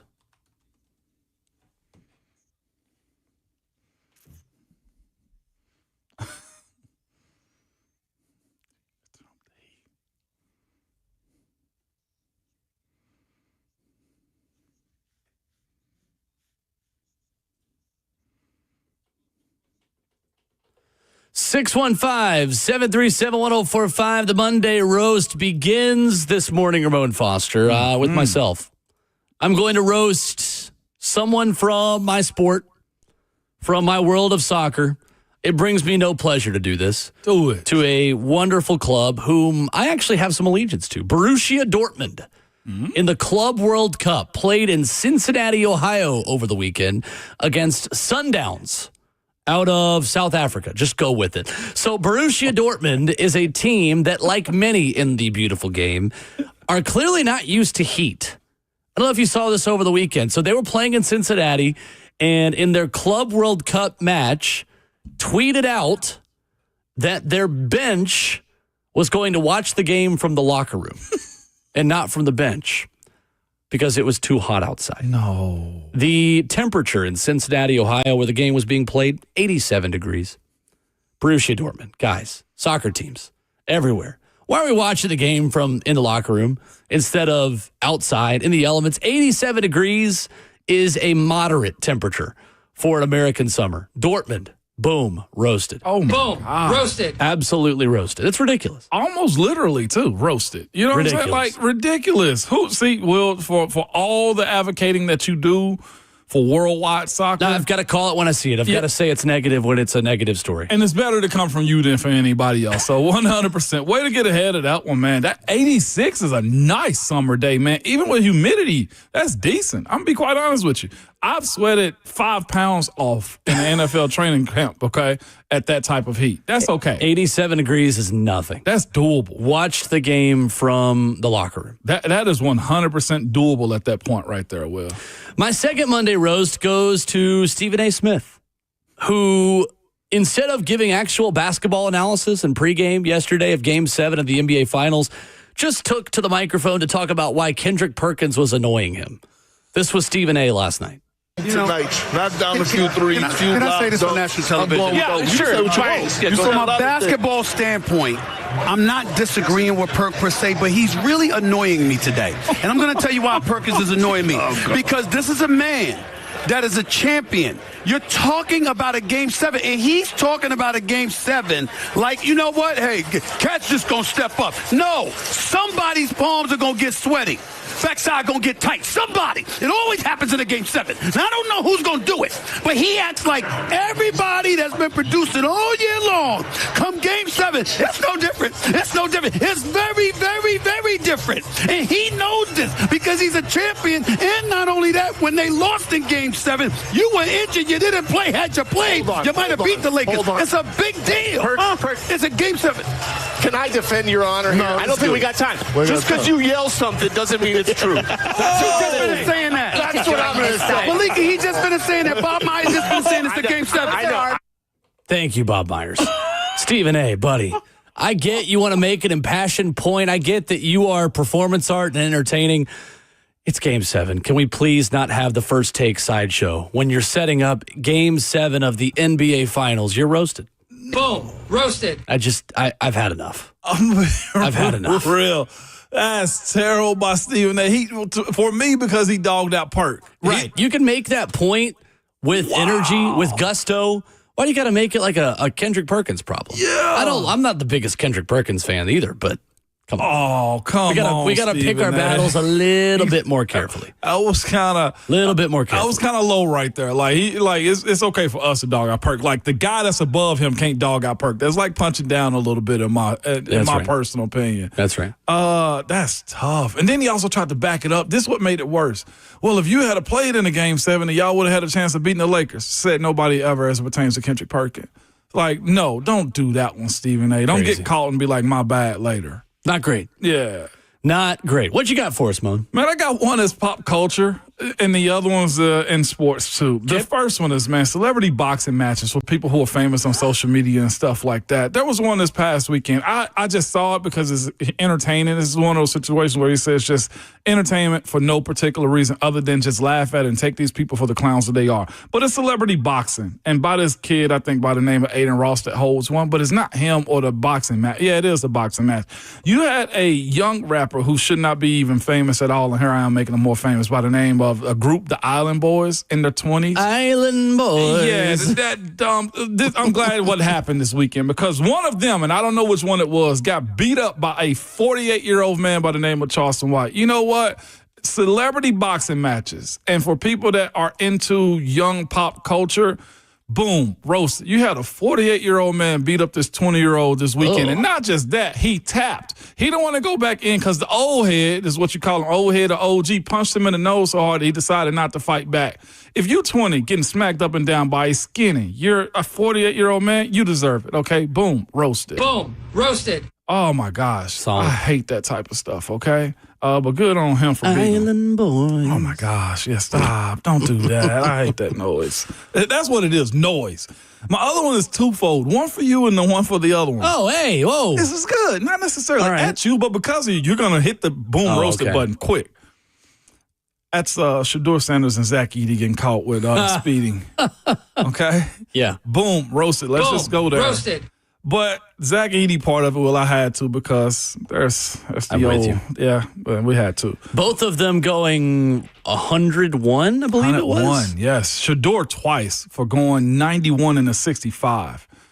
I get it. Foot get a little heavy at times. So, to the conversation about guys who went back to college, does Georgia know that Shedeur Sanders is no longer available? Well, I'm glad you bring that up. Do you think Georgia can go get Shedeur Sanders? Because there is somebody in the Sanders family that does know that Georgia could have came and got Shedeur Sanders. And that is why I also love Shiloh. Shiloh Sanders sits near and dear to me, okay? For this reason, Will.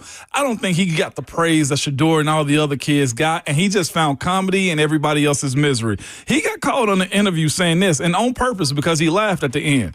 He said, I know he out here in Tampa, but we got to be careful crossing the street, especially if Shedeur's out here. This is why we love Shiloh. Do you understand me? He can call out Shedeur all the way from Tampa to tell his little brother, slow the bleep down. Do you understand me? For those reasons, myself and Shiloh Sanders would like to boom, roasted Shedeur Sanders, man, for getting caught speeding and called out by roasted. It's not a major issue, but not everyone is Shedeur Sanders. Yeah, that's the problem. Shedeur is not doing himself any favors to dispel some of the negative rumors and noise around him. Yeah. The biggest question I have is, with Zach Edey going over 100 miles an hour in a Kia Sorento, how did Zach Edey fit in a Kia Sorento?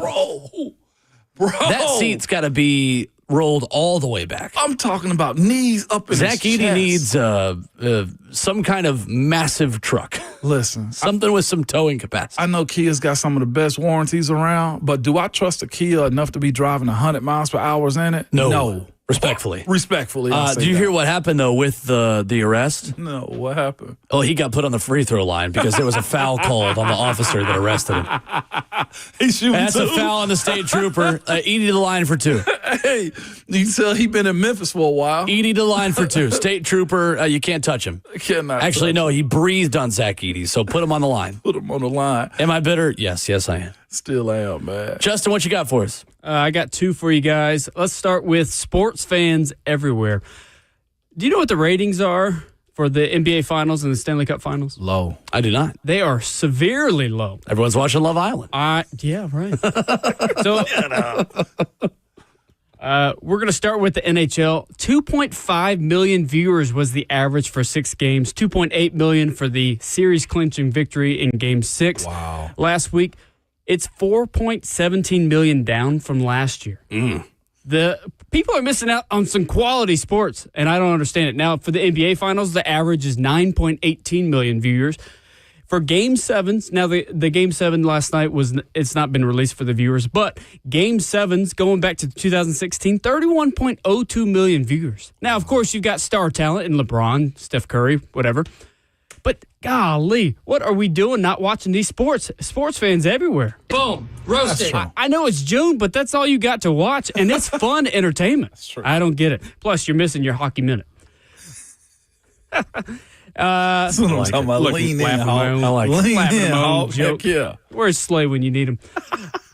All right, so another one. Okay, a couple weeks ago, he's always lurking. This is his nap hour. Oh, that's right. He did say that. He'll be on the Buck Rising Show at 11:20 this morning. All right, some other one. A couple weeks ago, Taylor Lewan threw out a first pitch for the Cardinals game. Well, over the weekend was the Fanatics Fan Fest or whatever it was. Yes. And Joe Burrow. Yeah. What are we doing? It was worse. He threw about 5-6 pitches, and they left all pitches. went left. Yeah. All went, and so Taylor Lewan went to Twitter and said, "Thank you, Joe. Thank you." So, Joe Burrow, you are Boom. Roasted. Yeah, it's not great. It's I saw somebody say his index finger was the last one leaving the baseball, which is part of the reason why it was trailing that way. And you can't throw a baseball the way you throw a football. This is very true.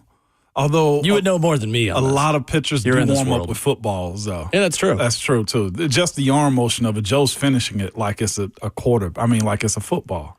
The other thing that came out of that Fanatics Fest we haven't gotten to yet, Kevin Durant being traded to Houston and then finding out live on stage at Fanatics Fest. Yeah, insane, man. NBA, y'all just do it there. I know there are stories of like, I was on the golf course when I got traded.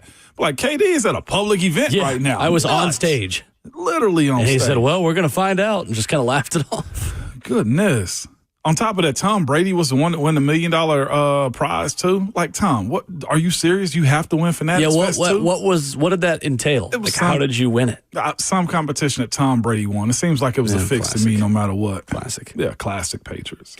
615-737-1045. Who do you want to roast in sports or just in your life on your way to work? You name it. Tim, first up. Hey, Tim. Morning, Tim.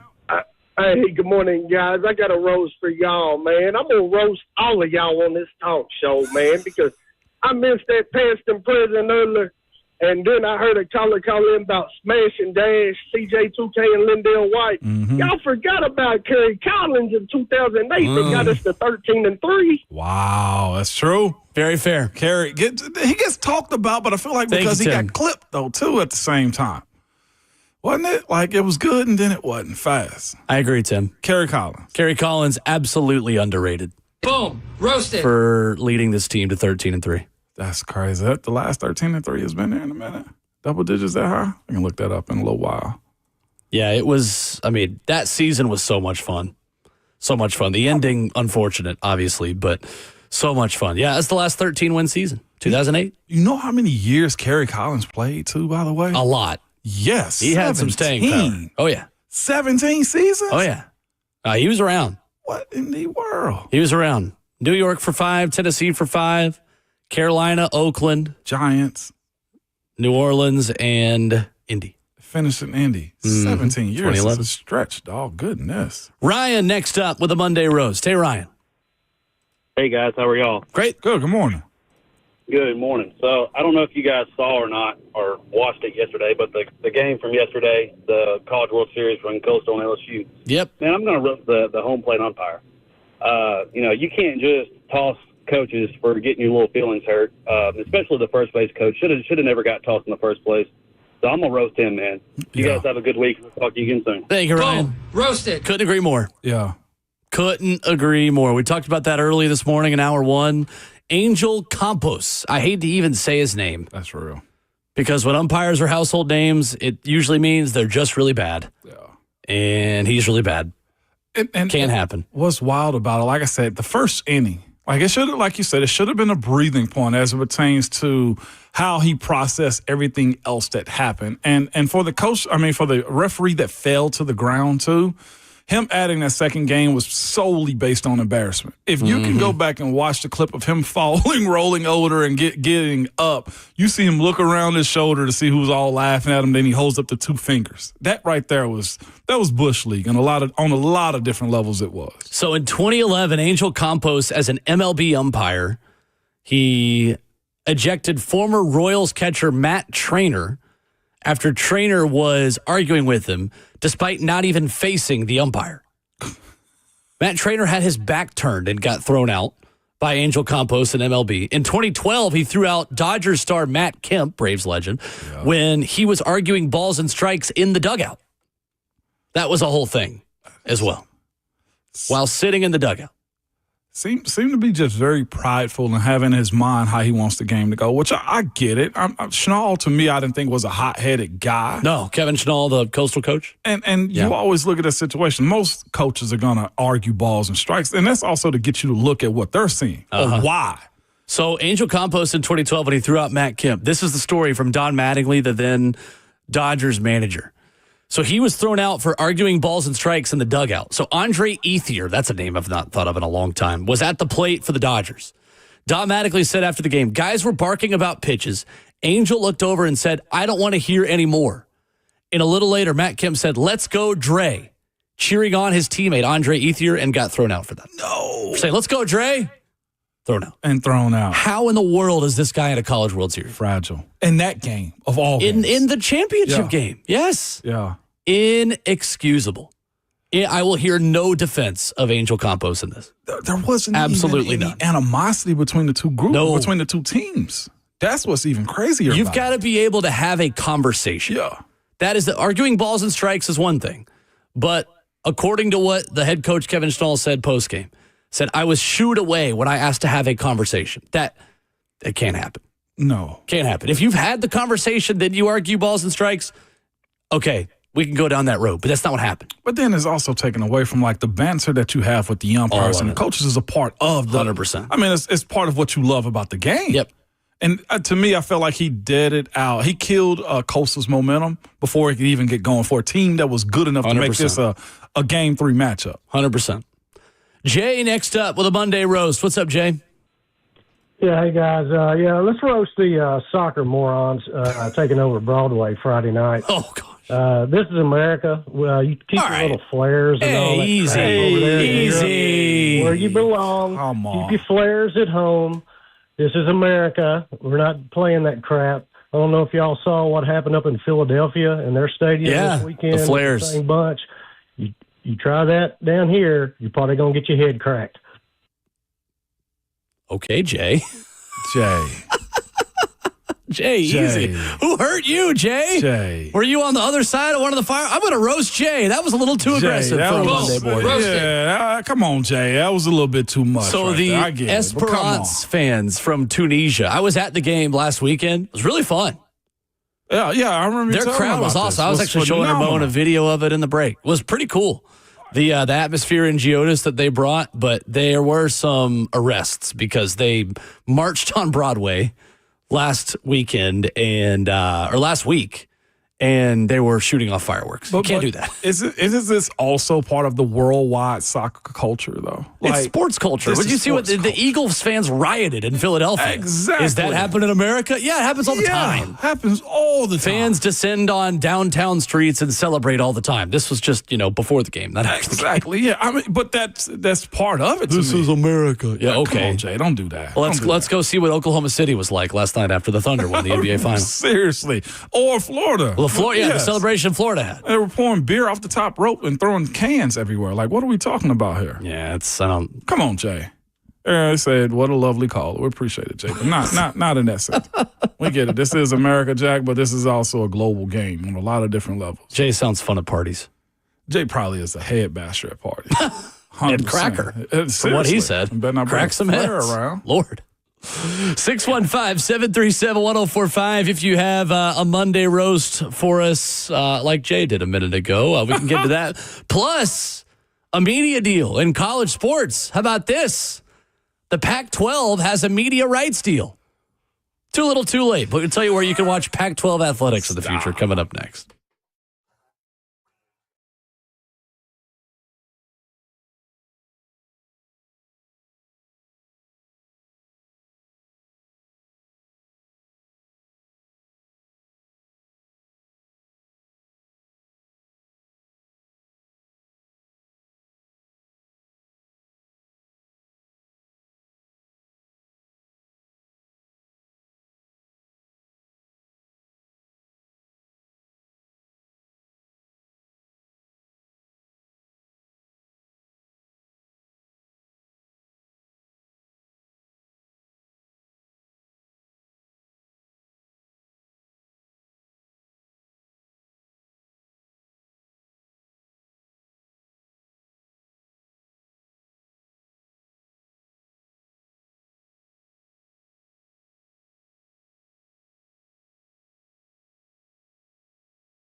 Monday morning, wrapping up the show on Ramon and Will, fueled by Scooters Coffee. Ramon Foster, Will Bowling. Final call for phone calls at 615-737-1045. The Monday roast, wrapping up the show. Joshua wants to get a roast in here at the end of the show as well. What's up, Joshua? What up, Josh?